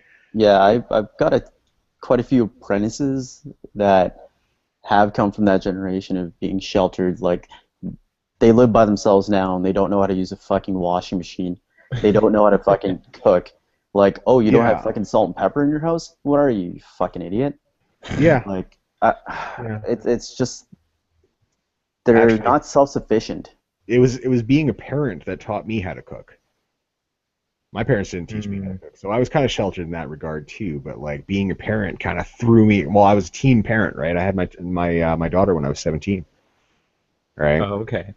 And I had deaf parents too, so like it all kind of like adds up, and you know, there's a lot of experiences that you get to miss out on, right? But like having the kid at 17, that burst me into being an adult. I had to, all of a sudden I couldn't be a 17-year-old. I couldn't do 17-year-old things. I couldn't go out partying. I couldn't, you know, do this. I was just fresh out of the church, and then all of a sudden, you know, I knocked up my girlfriend, who is the daughter of very religious parents, and you can imagine how that went. Mhm. And you know, I got kind of thrust into the harsh areas of life. You know, I had to do all the hard things. There was nobody there to help me. I had to do it myself, right? And I got so used to it that I looked at it as a um, a growth. You know what I mean? It's a learning experience, right? And I started taking these things as lessons. Like whenever something harsh happened to me, I wasn't going to sit around and say, "Oh, poor me, poor me." I had to act. I had to say, "Hey, no, no, no, this is happening for a reason, and I need to identify the reason so this doesn't happen again, or I need to learn a lesson from this and realize why I don't do X thing." You know, and what we're doing right now, especially in schools, is we're taking away that learning experience. To me, that's a form of child abuse. Mhm. You know? You know what we should do What's about that? that? We Oh, should God. segregate all the kids, just like split them up, men, boys, girls, and then split them up by different shades. Different shades. Oh yeah. You know, get all the colors of the rainbow in there. You know? Well, no, Well, if you, I'm talking I'm like pretty sure yellow, that's what. brown, black, white. That's about all of them, right? That'll fix this. That'll fix this whole thing. I think they'll Wow, agree with you because then like there's no microaggressions because no one's gonna like trigger each other based on race or anything. Yeah, Like it's, that absolutely, you know, it absolutely blows my mind that you had people like fucking Bernie Sanders back in the '60s, like risking his freedom to oh yeah. stand up for against segregation, and then you have the very fucking people who claim to be, oh, I'm totally operating on the behalf of you know, the black community, that segregation's a good idea now. Like it's come full circle. You know, like what was it? Anita Sarkeesian said, you know, has expressed support at least for racial segregation in schools. Yes. Yeah. And it's just like we're 50 years past that. What the fuck are you doing? They're trying to make everyone feel comfortable, everyone feel equal, and But that's here's the not how thing. the world is. No, it's not. Like here's the thing. And I really hate to say this because it sounds harsh and it sounds callous, but it's the reality is that not everybody is created equal. You know, we do have the right to have equality of opportunity, and I fully believe that. You know, I should have as much right as, you know, a black person or a woman or whoever to get this thing based on merit. Mhm. Okay? But, you know, we have a generation of people now that are so like lost in their own sense of self and their sense of like who they are and what they can bring to the table, right? That they're saying that, okay, no, the only way to do this properly is to remove like merit and have it all based on identity, right? Mhm. And it's just it's good. as a society, as Western society, it's weakening us. It's making us complacent, you know? Yeah. Well, And no, we're pretty much just regressing. yeah, like Like it's it sounds nice and pretty and all butterflies and cupcakes when they're talking about it. But when you put a lot of this stuff into practice, it backfires, Hmm. you know? And we've seen this, I mean, right? Obviously not in every aspect that, you know, but like look at communism, right? yeah, I was gonna say it's the best thing on paper, and then it's always been awful. Yeah, It's, well, it's because communism is incompatible with human nature. yeah. It's incompatible with human nature, and to a certain degree, so is like pure capitalism, right? There, in my opinion, there needs to be a happy balance between the two Okay. in order for society to function properly. There needs to be a free market, but at the same time, there should also be, like, for instance, in Canada, we have our socialized medicine. You know, Hmm. I'm pretty cool with socialized medicine. I rather enjoy that. You know, because it gives everybody an equal chance at healthcare. You Yeah. know, Yep. hence equality of opportunity, right? But like, nobody's guaranteed success. You have to work hard for it. Hmm. You know. well, Um. that's the main issue. Mhm. A lot of them do not want to work hard to get where they need to go. Like, They I'm feel like pretty they're sure they don't entitled understand to. that they have They, to tr- take their beatings they before they'll get accepted or get like anywhere. well, they try to take the back door and make it happen through friends, which also works. Oh no, But I'm not shitting on like that type of nepotism. Just like yeah, if you have like for myself, if I want to get into like the entertainment industry or like video games or whatever the fuck I want to do, yeah. obviously I'm gonna use whatever avenues, whatever networking I can. I will do whatever I can to get fucking get there, to get to the point Mhm. that I want to be at. Now, I think if you tried, you could do it on your own merit, though, because I've seen your work. yeah, well, that's besides the point, right? Yeah. Like, I don't need you fluffing me right now. Like, Sorry. you can wait till later when we go for ribs. Oh yeah, Um, ribs. but no, the point I'm trying to make is a lot of them don't want to have to go through like the viciousness and the competitiveness of trying to like. I think they don't want to learn. They don't want to have to deal with the experience of failure. Yeah, Like that's that, exactly it. I failed so many fucking times. That's the only reason I've gotten as good as I have. Like, Yeah. if I'm not willing to fucking try something new and see if I like it or not, there's no fucking point to it. Like, in order to truly succeed, you have first had to fail a shitload of times to get there.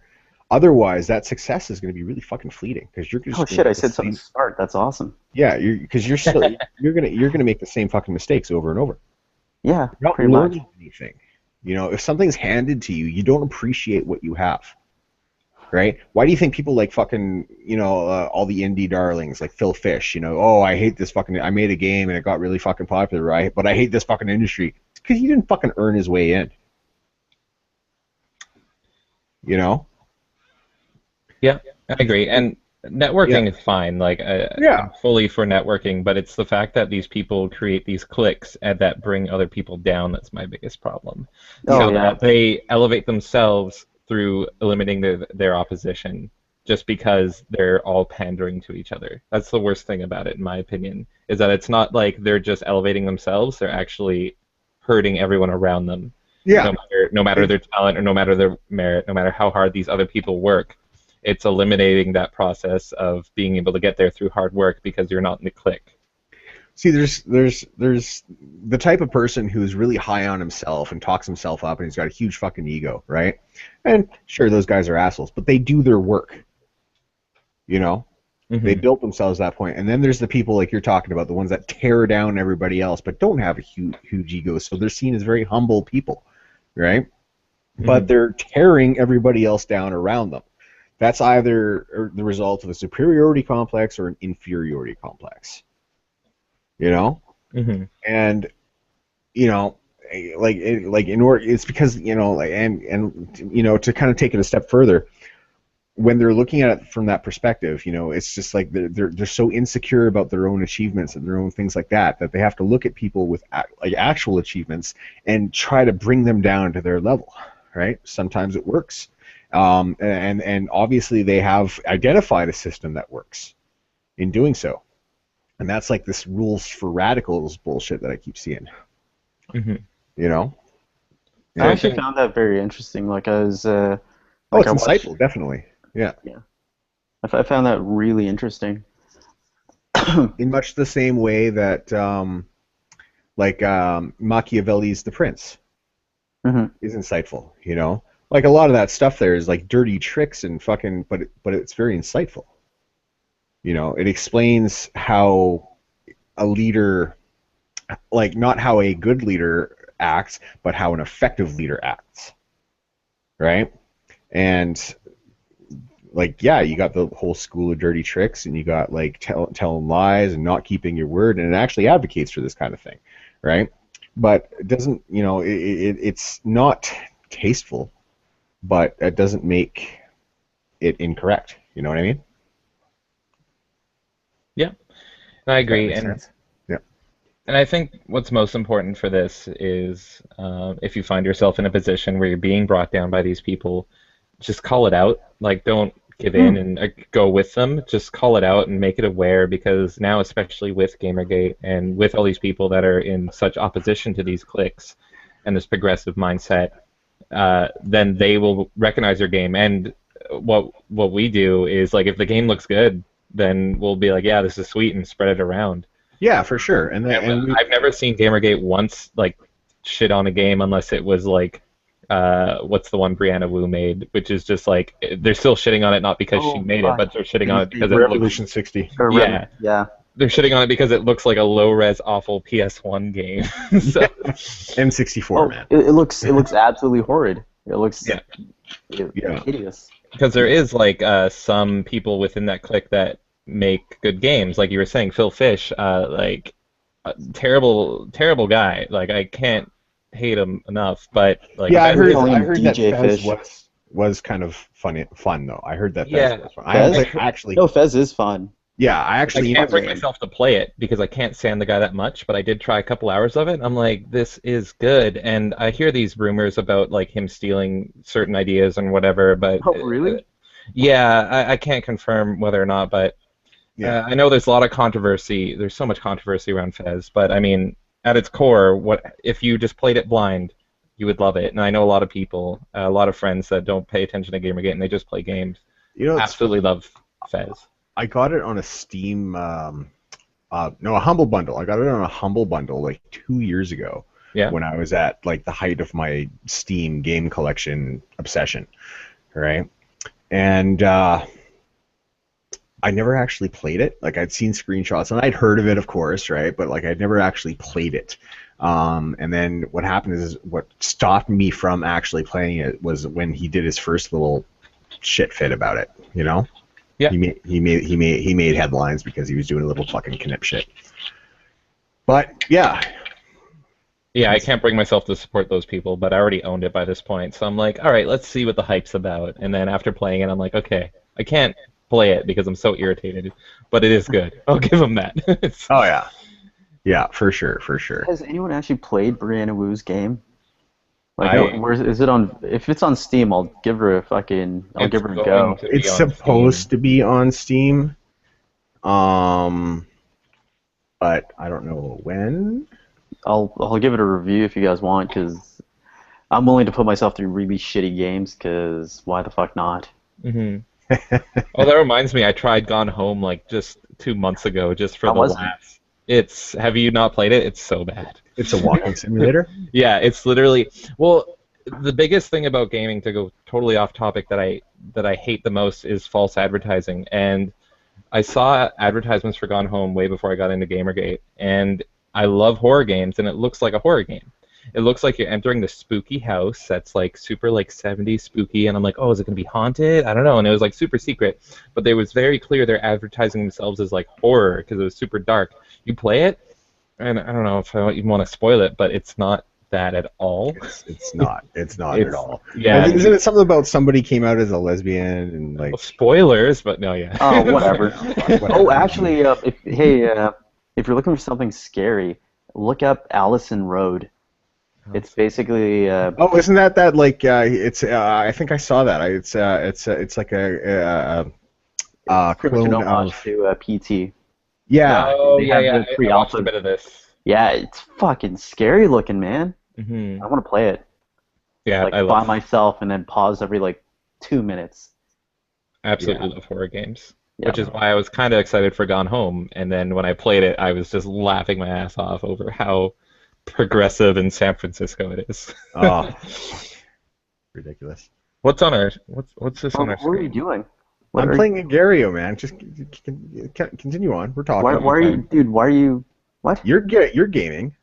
No, I'm not. You were. I was. Oh, Felipe got me. Okay, all right.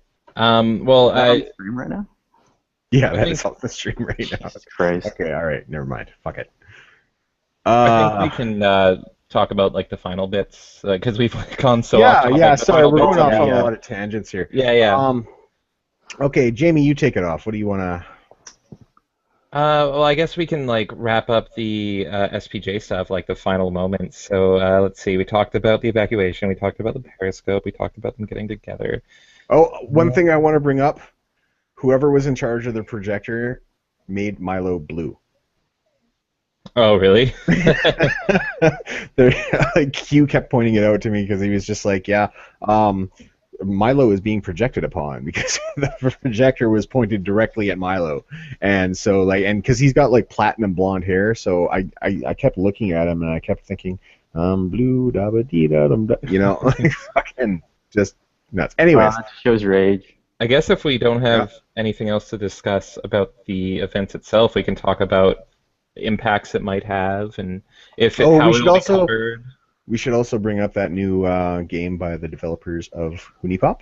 Oh, yes. Do you want to do Yes. that now, or do you Yes, want to do I it? haven't. Okay. Yeah. Well, let's do it now. But like, I haven't looked up on this, but it actually sounds like something I would play because I love Tycoon games. Oh, okay. I watched the trailer, so I can talk about it a bit. Yeah. Was So it pretty amazing? much, bad timing because they have so many Gamergate supporters. But they announced during SPJ, the Honey Pop developers announced a new game, and it's what's it called? I think it's called Smut Peddler.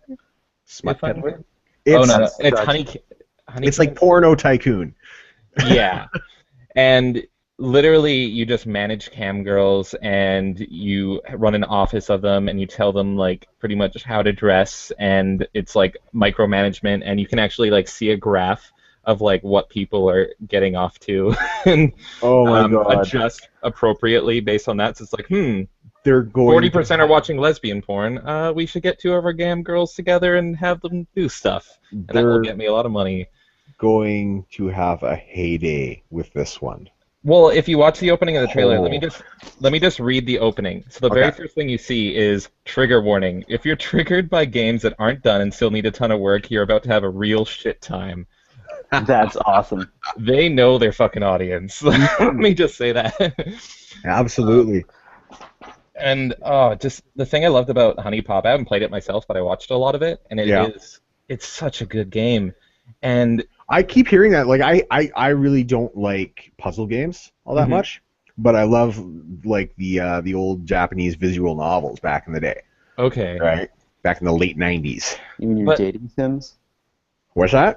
Your dating sims? Oh, it was fucking totally, dude. That wasn't dating, man. That was straight up fucking hookups. But the thing about Honey Pop is like even if you hate that the whole thing is about sleeping with women, even if you hate that you're asking girls what their cup size is and they answer and you dress And the them, answer. yeah, they just straight up answer, which is just hilarious. The thing is like the actual mechanics, the actual like puzzle mechanics, which literally every time you play the puzzle, it's you having sex with them. Oh, really? Yeah, no, I think it's once is like when you're on a date with them and you're getting them drunk and you're pretty much trying to win them over, and then the other time is when you're having sex with them. And like every time you do a match 3, they have orgasm sounds. But but like it's really good. It's really fun if you like those games, and it was just the best thing ever to see like super progressive reviewers. They shit on the game, they rip it apart, but they have to mention that the game's fun. Yeah. Like I've seen so many reviews where they just hate it so much, but then they're like, it's fun, those bastards. Like, and someone who like I played a lot of Roller Coaster Tycoon as a kid, and Oh, this yeah. is what this reminds me of, just with cam girls, and oh, it looks so good. Like the micromanagement and like managing the girls, and I'm looking at the trailer right now. You I should tweet me a link. I'll post it in the YouTube chat. The Somebody's niche got an gamer iPhone. article. Cool. Oh, I don't think I can. Oh, I can't tweet. I can't No, message in the chat. So there's no, that. you What? can't put links in Oh, the okay. YouTube chat is what it is. Oh, Okay. Well, really? everyone knows what Yeah. niche gamer is. Yeah. You can Okay, go to Niche niche Gamer has gamer. it? Okay, all Yeah, right. Yeah. nichegamer.com. Okay, guys, Uh, go check out nichegamer.com for this game, who I'm not even sure what the title is. be sure it's Honeycam Studio. Honeycam Studio? Or is it Yeah. Hooney, or Honey, I always whatever? heard honey. Okay, all right. I like the way honey sounds anyway. But Well, Honey Pop, um, yeah. but yeah, no, I'm excited for this, and it looks way worse than Honey Pop ever was, which is great. Oh well, hey, you know what? If like you're talking a pretty good game for them right now. Mhm. And one of my most obsessive games back in the '90s was Transportation Tycoon, right? Transportation. With Tycoon. Transportation Tycoon, yeah, you could like basically you created a transportation company. You had to build roads connecting these like little towns, and the towns would like grow dynamically, Okay, okay. right? And, like the more business you brought into the town, the more they would grow. And I used to make it my like goal in life to like make one of these towns grow to like tens of thousands of people, right? It was a long process. The game was really slow, but but I had a lot of fun playing it, right? So I like those micromanagement type games, like where you're actually like managing every aspect of something. What I've always loved about these games, like Sims and the Roller Coaster Tycoons, is finding those things that they didn't plan for that are hilariously fun and sadistic. Like Roller Yeah. Coaster Tycoon, just having like roller coasters that lead to nowhere and murder people, or just flicking and Yeah. dragging people and drowning them. I hope there's something like this in Honeycam Studio that they didn't think of and that I can find. And I can't even think of ideas right now, but just I want Oh man. something awful that I can do that they did not intend for. Oh, I just saw like the opening bit for the trailer, and all I saw was like a big purple dildo, and the music is awesome. I'm getting this game. They need to talk to Mercedes and get her in that game. I was thinking of like Yeah. talking to Anna Cherry because Just she's send a me the Game link. Girl, right? And just having a guest character, like people would love that. Oh, totally. Like DLC. Mhm. I'd pay for fucking Mercedes and Anna fucking DLC for that. Mhm. I would what I would pay for is parody versions of female video game characters. Yeah, for So sure. Yeah, so yeah, like instead of having Laura Croft, having Laura Boft or like Samus, we have Lamus or just something like that, but it just yeah. looks like them and it has like all their stereotypical traits and putting them in the game. I think people will go nuts for that. Oh So yeah. yeah, You I'm just excited. know, you know what was really funny is just like I remember at the beginning when Vivian James first started as a character, Mhm. everybody was so like protective over the character. Oh yeah. It was really weird. And then now we've got like because Anna Cherry is making a GamerGate porno, right? She's Or she's done a few, I believe, in her. yeah, but she's actually got like Vivian James being like beaten and flogged Oh while she's God. dressed up as Anita Sarkeesian. And yeah, she tweeted something out. I think it was last week sometime. Hmm. Um, but now, but so like, but that would be a fun game though. I gotta say, like, because what was that most recent one? Game Developer Tycoon, I think it was. Game Dev Tycoon. In regards to what game? It just came out like a couple years ago. It was like it's called Game Dev Tycoon, I think it's called. Okay. And it's a tycoon game where you're building video games. Okay. I like that game. I thought that game was a lot of fun. There's a lot of games that are like this. Yeah, But yeah. yeah, yeah, Hmm. Anyways, yeah. so let's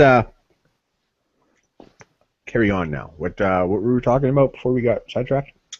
I guess before that, I was suggesting that we can talk about, like, just to wrap up the SPJ stuff before I guess we move on to questions or Hmm. something. We can say like how this will impact. Like, do you think, because there was a lot of news trucks that were coming like when the bomb threats happened. Like, do you think this is Yeah. going to be covered pro Gamergate now finally? Like, are we actually going to have proper coverage? Because I know Game Yes. Diviner was talking to them and destroying narratives. I did see one guy tweet out. Even Derek Smart said that like the first question he was asked when he was interviewed was like, "Did Gamergate do this?" And he just explained exactly what he said. Mhm. Like, why is that the first question you ask? Yeah. You know, did Girl Scouts do this? Like, if there's a bomb threat at a fucking Girl Scout fucking meet up, does that mean Girl Scouts did it? Yeah, are we Come on. complete masochists and we love spending a ton of money on people to travel to Florida just to ruin it? Like, that doesn't really Not make a just lot of that, sense. but like look at the wasted manpower. Like those police could have been out there actually keeping, drugs off the Oh, streets or some hey, shit. GamePolitics.com put up an article on the SPJ Airplay evacuation. Oh, really? Same with Breitbart. Breitbart already put one up? Yep. Oh, that And was quick. That must have not gone through the lawyers then. who I know else? Milo actually wrote on Breitbart everything he was wanting to say. Oh, So okay. you can actually go now and read everything he planned for, which he unfortunately was unable to go say. Okay, cool, cool. And there's a Miami meetup tonight too. Yes. They're all meeting up in Miami. Wonder So if Koretsky will be there actually. That'd be I cool. hope so. Because what I understand is if him and Campbell, buried the hatchet kind of thing, then we're good, right? I'd like to see him in a more relaxed environment and just hanging out with drinks and Yeah, for talking with sure. people. That'd be really cool to see because everyone's seen him from this like really strict, stern point of view. So Yeah, I mean, it probably I don't know, just have him talk when he's drunk. I think would loosen a lot of people's ideas of him, which would be yeah. good. But yeah, I want to say I'm like feeling really positive about how this will be covered because I like through the Periscope you saw so many people talking to reporters and Oh everything, and it my was all God, the yeah. They were gamers Yeah. they were finally. like flooding that place. There was like at least three different crews that I saw, hmm right? And I know I have one follower that actually follows me because he's a fan of the game I work on. He was telling me that he lives in Florida, and so far they haven't talked about it yet, but I asked him to keep me updated. Um, Are you allowed to talk about the game you work on, or? I can. It's not really private. Oh, So okay. All right. Well, I didn't know. Yeah, I was just making sure. yeah, no. Chill. Well, Chill. the game I work on is like a free to play multiplayer game, so it's not Okay. like it's live. Like you can go play It's it. not Game of War, is it? Game of War? No, no. Okay. All right. Good. It's MechWarrior Online, so it's free and you can go play it. It's free to play, and I just work on it because we give bi-weekly updates, so new maps and stuff like that. So Mm. yeah, so I'm obviously under NDA. I can't talk about like what I'm working on for it, but I can Yeah. just say I'm working on that game pretty much. Okay. So Sorry. I just want to address the chat here for a second. Subman brings up something that I totally agree with him on. yeah, And that he said he was kind of disappointing that a lot of the people in GG was assuming that the bomb threats were done by antis, okay, yeah, right? And I agree. I agree with him. That's disappointing to me too, because this is after a year of us getting blamed for everything the other side does, and then we're all of a sudden doing the same goddamn thing, right? That's Mhm. completely hypocritical in my point of view. I'll admit Right? that like when it first happened, I think I made a tweet out that wasn't like directly antagonizing towards them, but it was something like I said something like, "We're not going to show up, but we're going to bomb it so we can silence you," or something like that. But still, it's just like Yeah. I also tweeted out when Alder showed that Ghazi already condemned it, and there's just no proof. It's No, probably absolutely someone not. that hates Gamergate, or it's just a huge troll. Or it's the huge 30-party troll, as Mark Cheb put it, is getting his giggles by making people mad. Yeah, exactly. You Like know, we and just don't know. and like I would be more apt to say that that's most likely the case, just in terms of Yeah. my general gut feeling. I guess that's all I'm basing this off of is my gut feeling, And I right? mean, as wacky as Ghazi can be, it is really cool to see them be proactive and be like, I condemn this, and then everyone comments, be like, yeah, that's bullshit, and all that. Mhm. It shows their humanity and shows that Well, they're. like a lot of time we forget when we're in an online fucking war, essentially, with these people, is that they are just people and they're every bit as flawed as we are. Yeah, absolutely. Right. If you know what, like, obviously, I disagree with a lot of the fucking bullshit they say, just like I disagree with a lot of the shit that fucking Westboro Baptist Church says. It's You a good know, but comparison. at Wow, the that's end of the harsh. day, they are still people and they are flawed, just like you or I. hmm Right. And like, there's one of the things that I really stand against is dehumanizing people. Right. Because like we know because we've seen people like, oh, gamer scum needs to be drowned at birth, or like, fucking shit like that. We've seen that for the past year, right? hmm It's not fucking good. It's not good to fucking just toss that back in the other direction, because that's already exactly what they're doing. It's keeping the pendulum swinging. You know Yep. what I mean? They're already doing that to us. they're tossing shit in our direction, and we're just tossing it right back, and fucking it's just gonna keep getting tossed back and forth over that fucking, like that little comic. Remember there's that comic that came out a little while ago. It's like a feminist, and she's shoveling bullshit over a wall called the Yeah, internet. yeah. And it comes back against her, you know. And she's like patriarchy. Patriarchy, you know. I can speak from personal experience at any time. I've had a few friends come to me and they're like, "What the fuck are you talking about on Facebook? Like, what is this?" And I'm like, "All right, first off, like I always say, I'm biased because I'm pro this, and I link them stuff, and I always link them Ghazi, and I always link them other sources, and I'm like, here's what I agree on, but I recommend you see this too, just so I'm not feeding you one side of an argument." And I mean, I've never had somebody be like, "Yeah, you're," like that I consider a friend that asked me what it was. I've never had anyone disagree with me on it, but I want them to be aware of what the other side's saying, and I want them to, for sure. I don't want to preach. I want to. You know, on a side note, I was laughing my ass off last week there because all my coworkers, they all have Facebook, right? Mm-hmm. And they're all on Facebook when they should not be on Facebook. So I'm like, come on, guys, right? Mm. But one of my coworkers, he was scrolling down his news feed, and I saw a picture of Anita Sarkeesian. I'm like, wait, stop! What is that? And it's like it's a meme where she's like holding a bunch of Christmas lights, and it says, "The patriarchy." I bet the patriarchy did this, right? and it was posted by another one of my coworkers. And none of them had any idea who she was. So it's funny that meme is going around to the normies, and they have no idea who she is, right? So to me, that's hilarious. To the normies. Mm-hmm. Yeah. We want to do an episode talking to normies. Talking to normies? Yeah. Well, I have plenty that'd probably be willing to come on. Really? Absolutely. I have a couple of friends that are totally on the normie end of things. I have no friends. You have no friends that'd be willing to come on.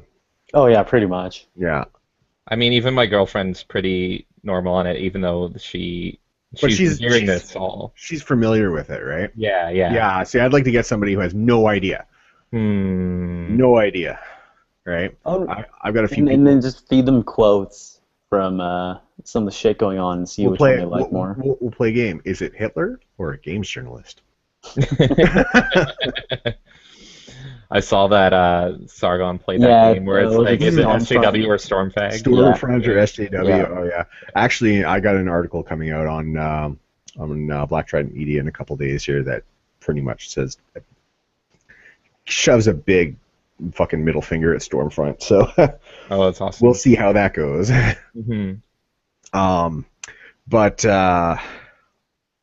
what's it? Yeah, Jessica's asking, am I one?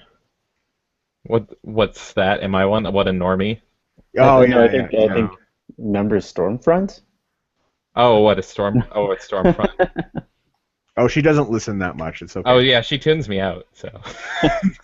I know, but you know what? I've totally tuned out ex-girlfriends too. So you know, we're just as good at tuning out. Oh yeah. Yeah. But yeah, I wouldn't say she's a normie even. Like anytime she goes on Twitter, which is rare, she's just the ultimate troll, and it's hilarious. The shit she says, it's brilliant. Well, that's what Twitter. Like, here's the thing: there's two things that Twitter's good for, right? And that's arguing with strangers over the internet in a very fucking inefficient way, and marketing. Mm-hmm. And that's pretty much it. Spreading information, essentially, spam, whatever you want to call it. Mm-hmm. Right, and those are the only two things that I think Twitter is good for. But you know what? It's addictive. It's because it's short, it's quick, and you can argue back and forth for 3 hours. Constant information feed. It's definitely yeah.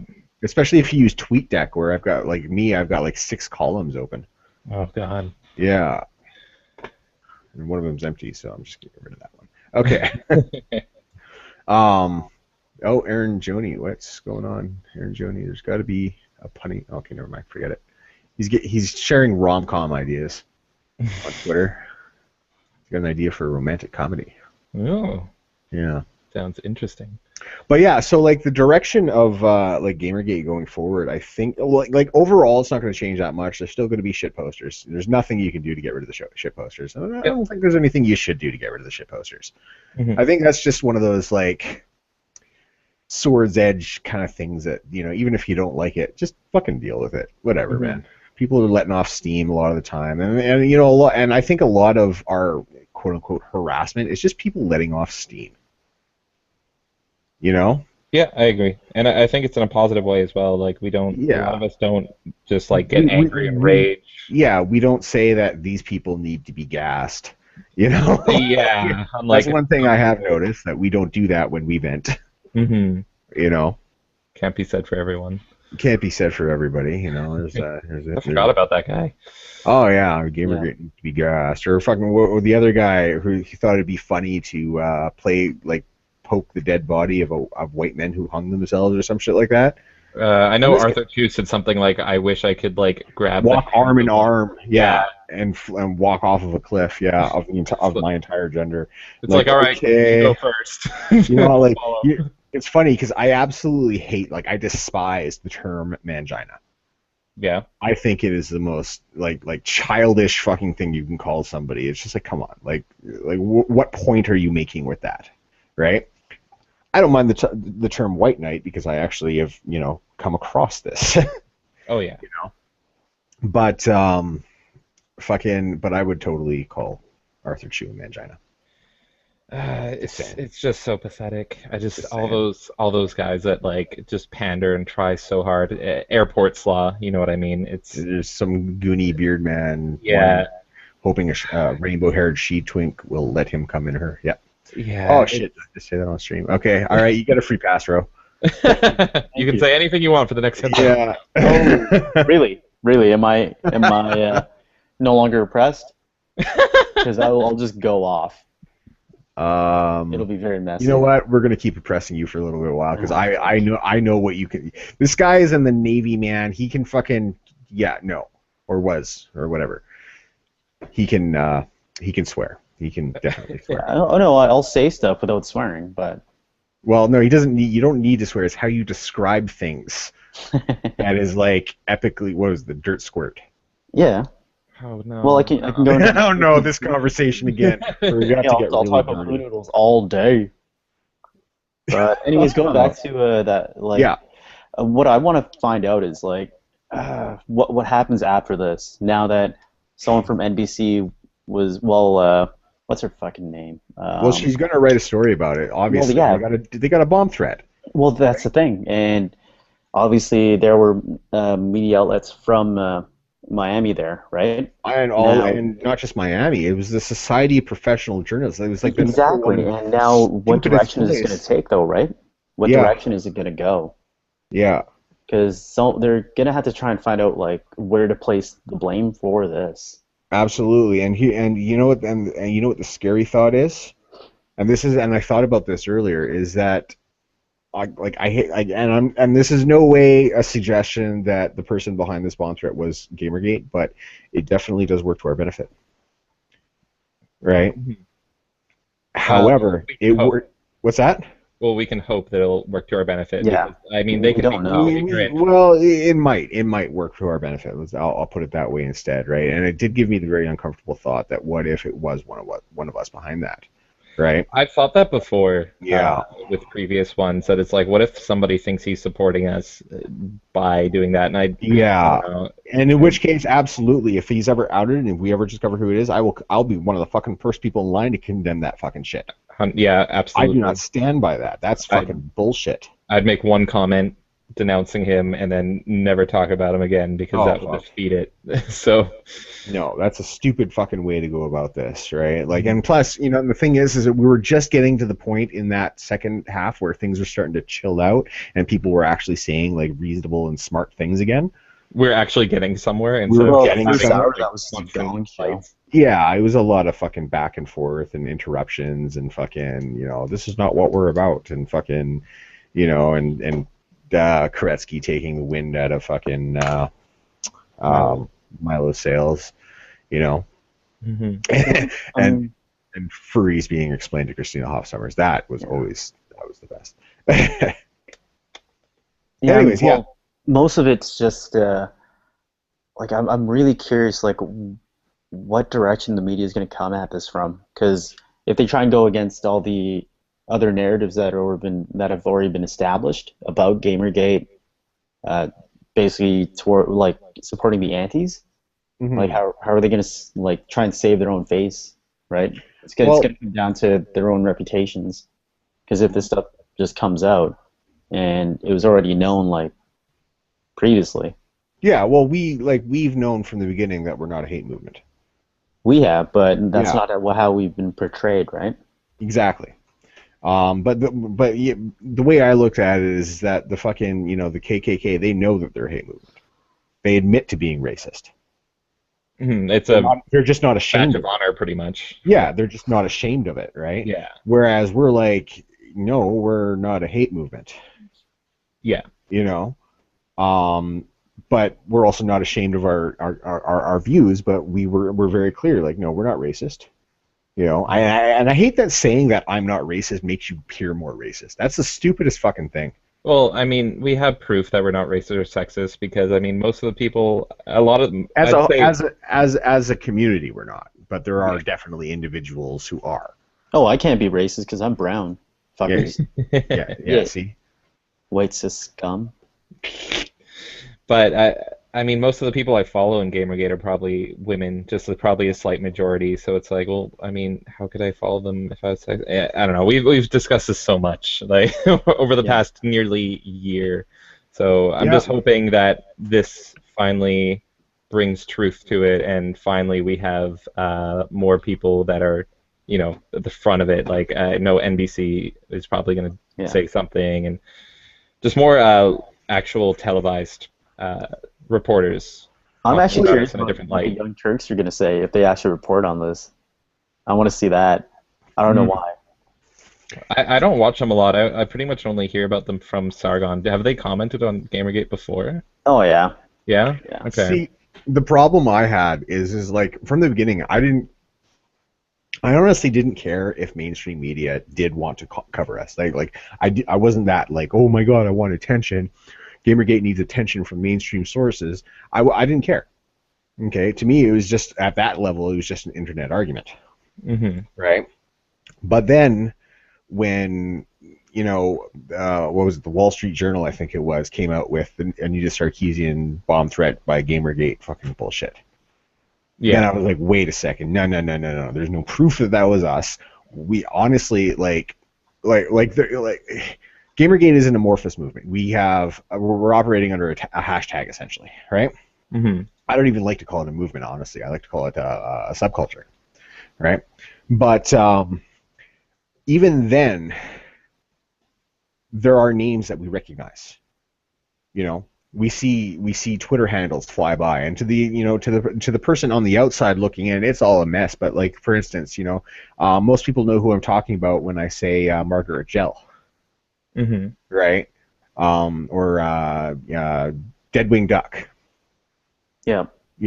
Most people know who I'm talking about. Oliver Campbell. Most people know who I'm talking about, right? So you definitely get this familiarity with the community from an internal kind of standpoint, if that makes Yeah. sense. Yep. Yeah, you know. But what was actually funny earlier? It was watching the antis tweeting about SPJ. I didn't see a lot of that. I mean, it was so flooded with us that I Yeah, didn't oh really yeah. see any comments Well, there was from Super them. Space Dad. I think Butts got involved somehow, Oh, of some way. course. And she said that we sent the bomb threat to Yeah. ourselves, Yeah. which, well, once again, we don't know. We don't know how it happened, and if it's ever discovered, who put it, who was behind it. I will be first in line to fucking condemn that person because that's bullshit. Uh, by the way, just to interject, it looks like GG in Miami is actually just happening right now.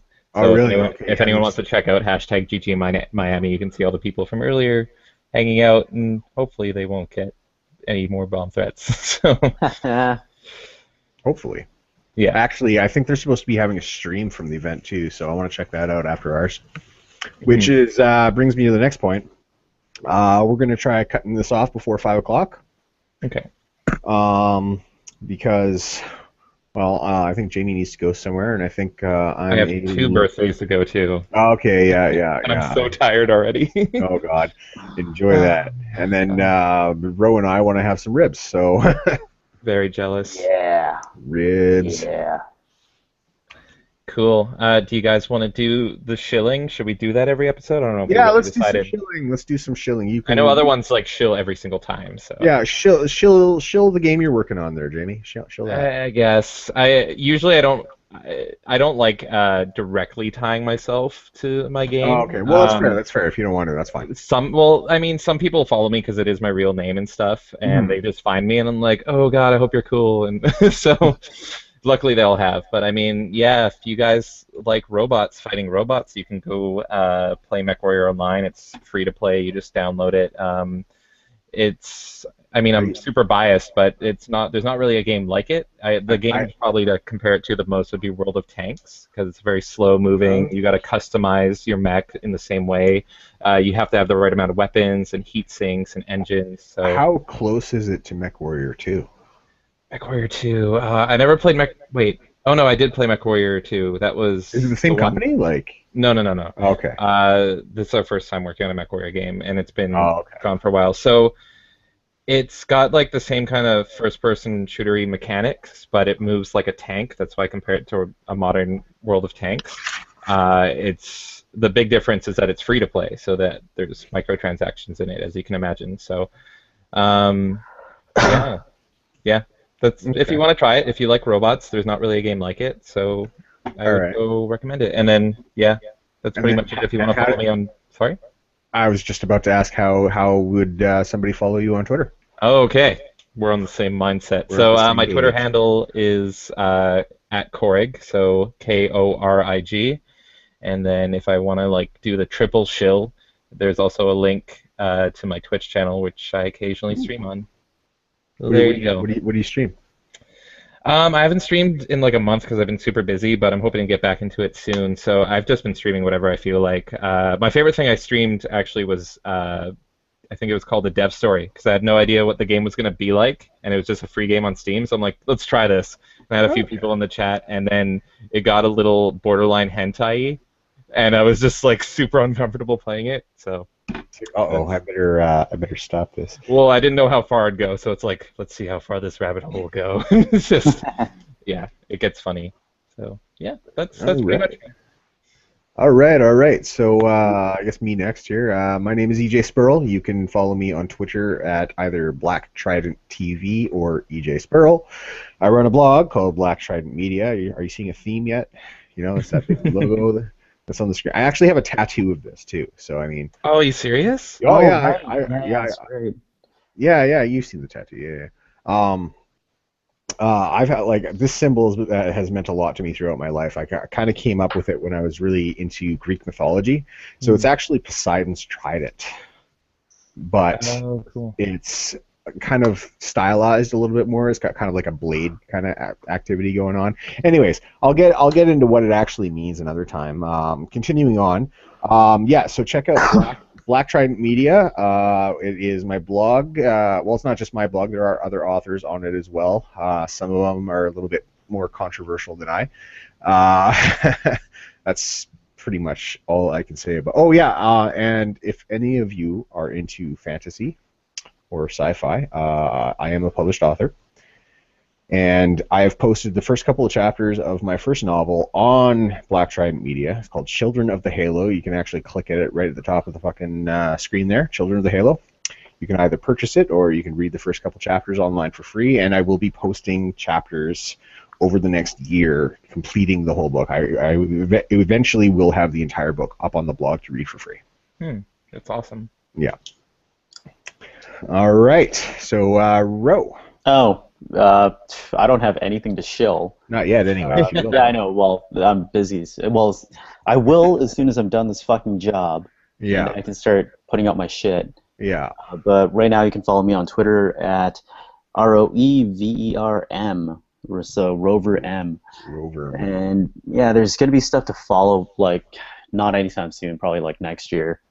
And I just can't do anything like legit until I clear up my job. So Yeah. Yeah, Yeah, which yeah. sucks, but whatever, pays my It bills. happens.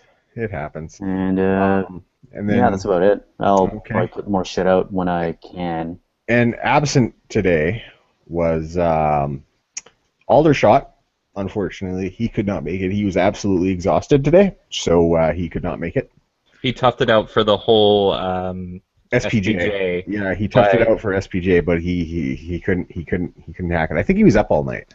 yeah, he got like 2 hours sleep, and then it was like, Yeah. it's SPJ, gotta watch it. So Yeah, yeah. He operated on the assumption that he was gonna he was gonna just stay up all night, watch SPJ, and then do this, and then go to sleep.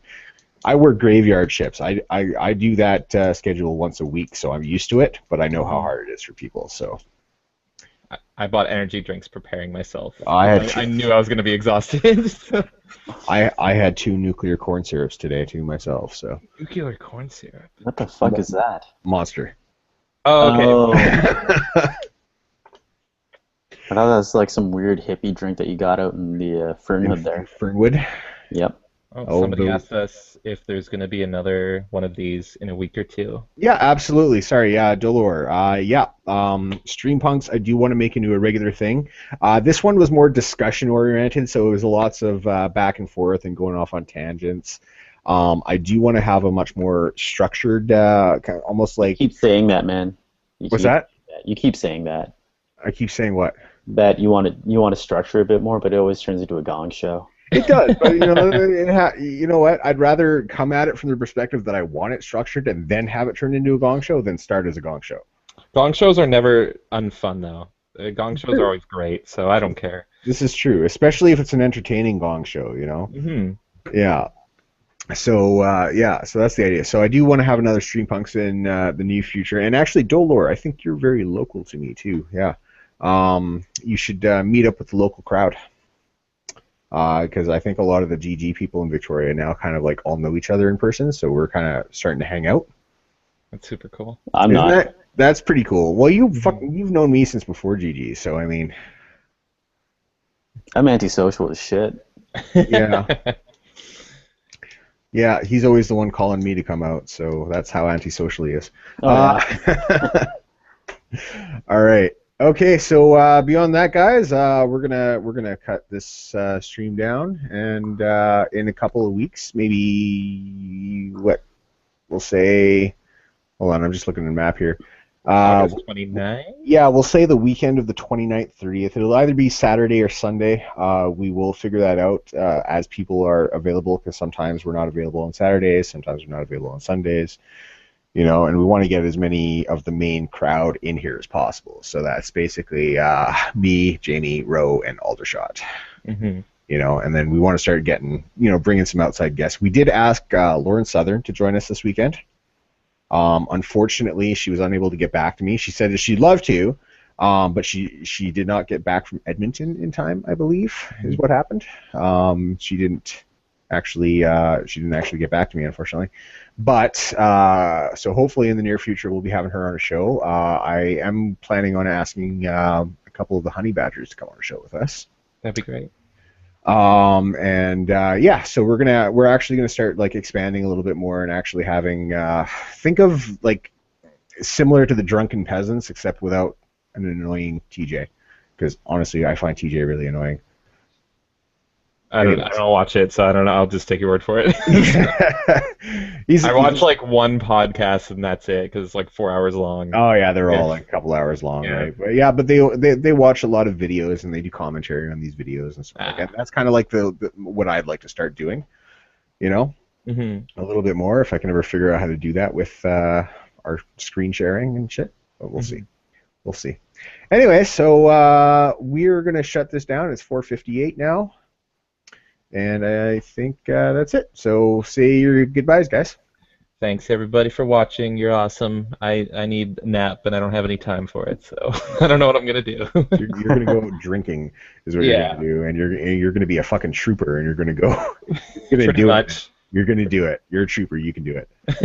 Yeah, thanks a lot for sticking around, and remember, give her a nice slop shot to the face. Jesus Christ.